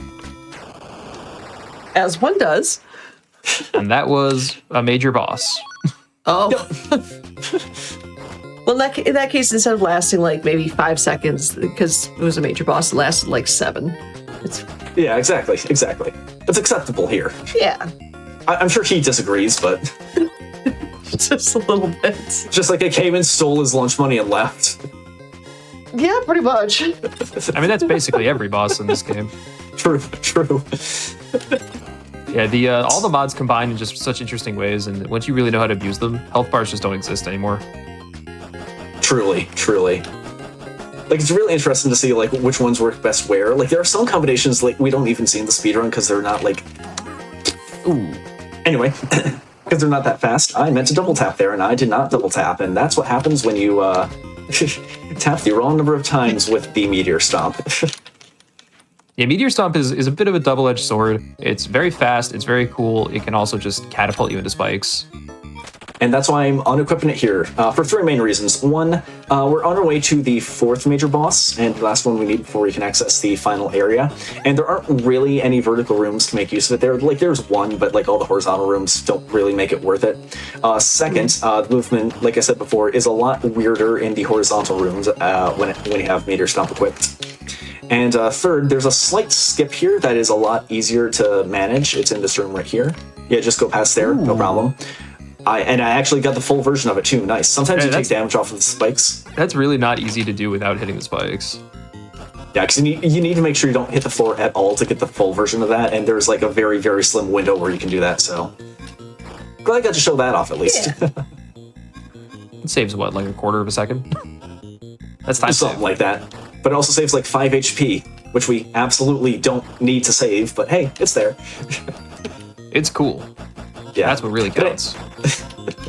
But anyway, so we're about to get access code level 3 here, and the only thing we need with access code level 3 is the final boss. So we're going to take this backdoor way to him. This guy's called the Wizard, and if you guys like Phantoon and Super Metroid, oh boy, will you love this guy, because he's just as bad. Yeah, imagine Phantoon, but instead of the beginning of the run, he's at the end of the run. Oh, God. Yep, so and that's exactly where you want all your RNG swings. Oh, yeah, totally. All right, let's see what happens. Ideally, he goes down quick, and he's on the right side of the room, and he's not doing any of that. Okay. All right, where's he going? Oh, yep. That was okay. That was totally fine. Yeah, he has an attack where he can go completely invulnerable, and that takes forever for him to leave that state, so he didn't do it there, and that makes me happy. Yeah, when you see that attack, it feels very bad because you know you're losing out a good run. Yeah, so right now we are officially done in the Latum Sector 2, so we just need to go back to Theta and then to Central Command, and we are Gucci. Nice. Yeah, there's one other thing we need to collect in the Theta Sector. So in the opening room, that's before you get any power-ups and such, so there's not a whole lot you can do there. But there is one more clone material in that room. Unfortunately, the only way to get it is if you have the ability to shoot through walls, which, hey, all of a sudden, now we have. So we're going to go back there to get that clone material. And that is the last... No, I'm sorry, that is the penultimate collectible we still need to grab at this point. Yeah, you might notice you're at 195 health. That's an odd number and probably not your max total. Dude, imagine if that was actually the max. I would. And Mossmouth just put it in there to mess with OCD people. Oh, God. That'd be so rude. No, there is a shield pickup in the final area on the way to the final boss, which is just so rude because there's no saves in that area. Ooh. Yeah, so that is the clone material. Also, shoutouts to Grav Guns. If you know, you know. Would you say that we're currently in Avengers Endgame? Oh, I would. Marvel fans, hey. Python, I'm impressed you made that joke. that was a good one. I was gonna refrain, but I know. I knew you were going to refrain, so I had to step up. fair enough. So as you can see here, we're just like tanking all of this damage because we have a lot more health than we did at the start. As you can imagine in a Metroidvania, that's typically how things work. But yeah, this room right here is what determines whether or not we're allowed to go into the final area. So we'll check to see if we've beaten all 4 bosses, which we have, or all 4 major bosses. And I'm going to change my loadout one more time, and the rest of the run is basically just a beeline to the final boss, so I'm going to let Python take the reins while I log in. Yeah, so we're in Central Control. This is the final area of the game. That save that you saw, that last heal pod, that was the last one in the entire game, which means we have to traverse this whole area and fight a 3-phase final boss with no checkpoints. No heals, can't change your loadout. Additionally, that's the final item in the game, so we're now at a maximum of 200 health. We're at a drone boss here as well. So there's a boss on the way to the boss. This one, just like all the others, except there's spikes everywhere, so you just want to get really close and melt him with the meteor flip. The meteor flip does a lot of damage. Keep that in mind. It's going to be on the quiz later.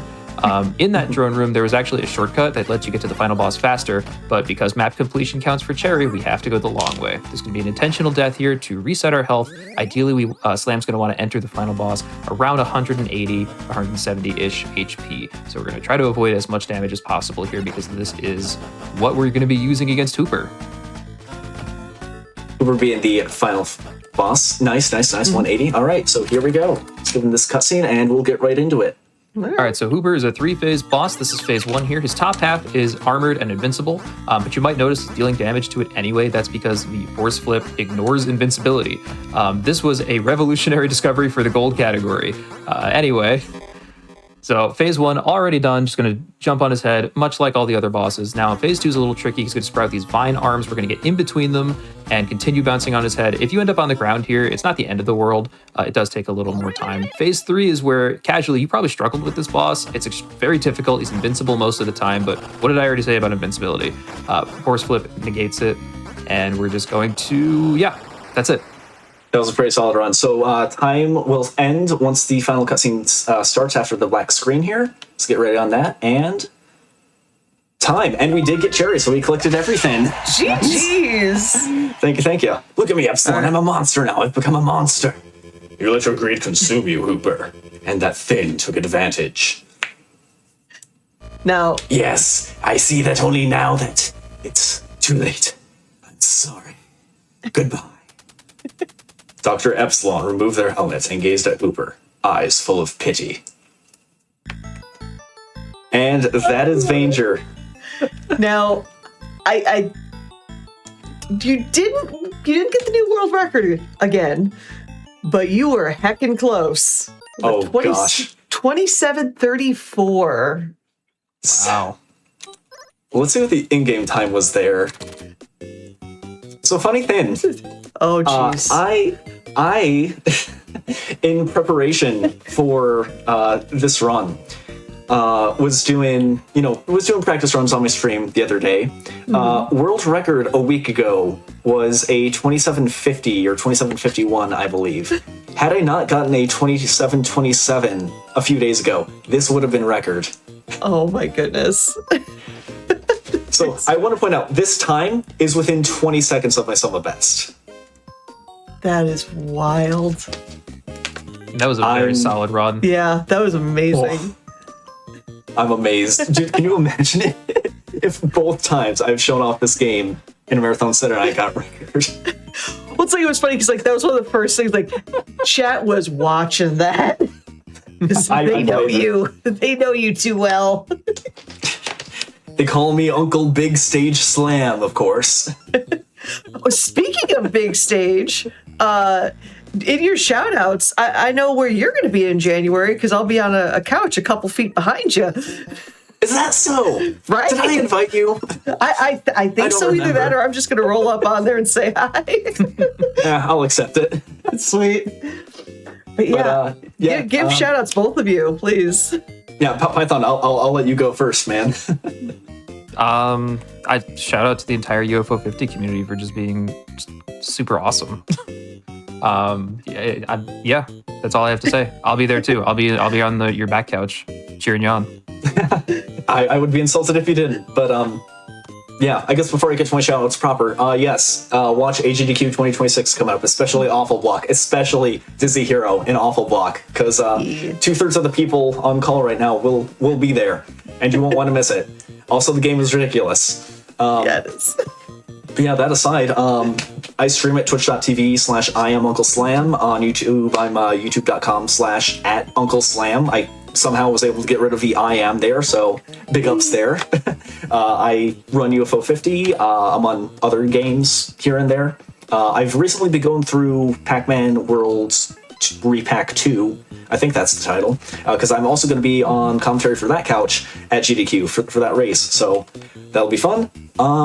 Yeah, like Python said, shouts to the UFO 50 community. I'm so happy that Matt, Red Robot, and I Love Mooncat were so willing to be part of this as well, because like I said, this was a long time coming, half a year in the making, and I watched every single one of their runs during the last couple hours, and they all killed it. So give all of them a follow too if you haven't already. I know so much of the community is in chat right now, and I know there's a watch party going on in the UFO 50 Discord. So great people all around. If you're not already part of the community, please consider joining. There's just a plethora of amazing people over there willing to help you get started with speedrunning games, or even if you just want to play it casually.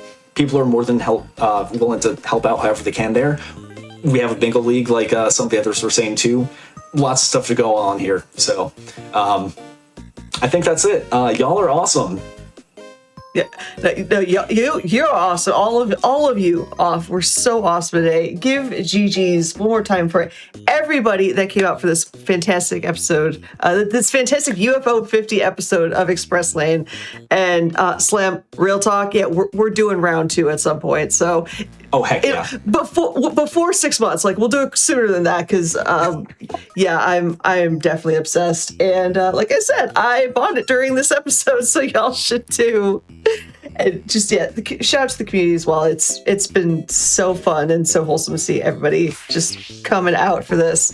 But with that, we are officially done for today's episode of Express Lane. Thank you everybody that's shown up, and it's been such a great time.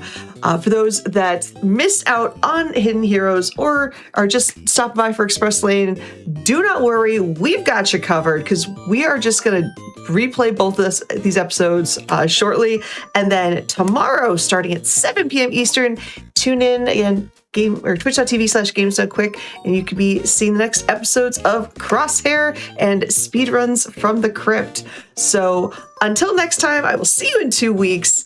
I'm Oscar424, and I'll catch you in the Express Lane. Bye.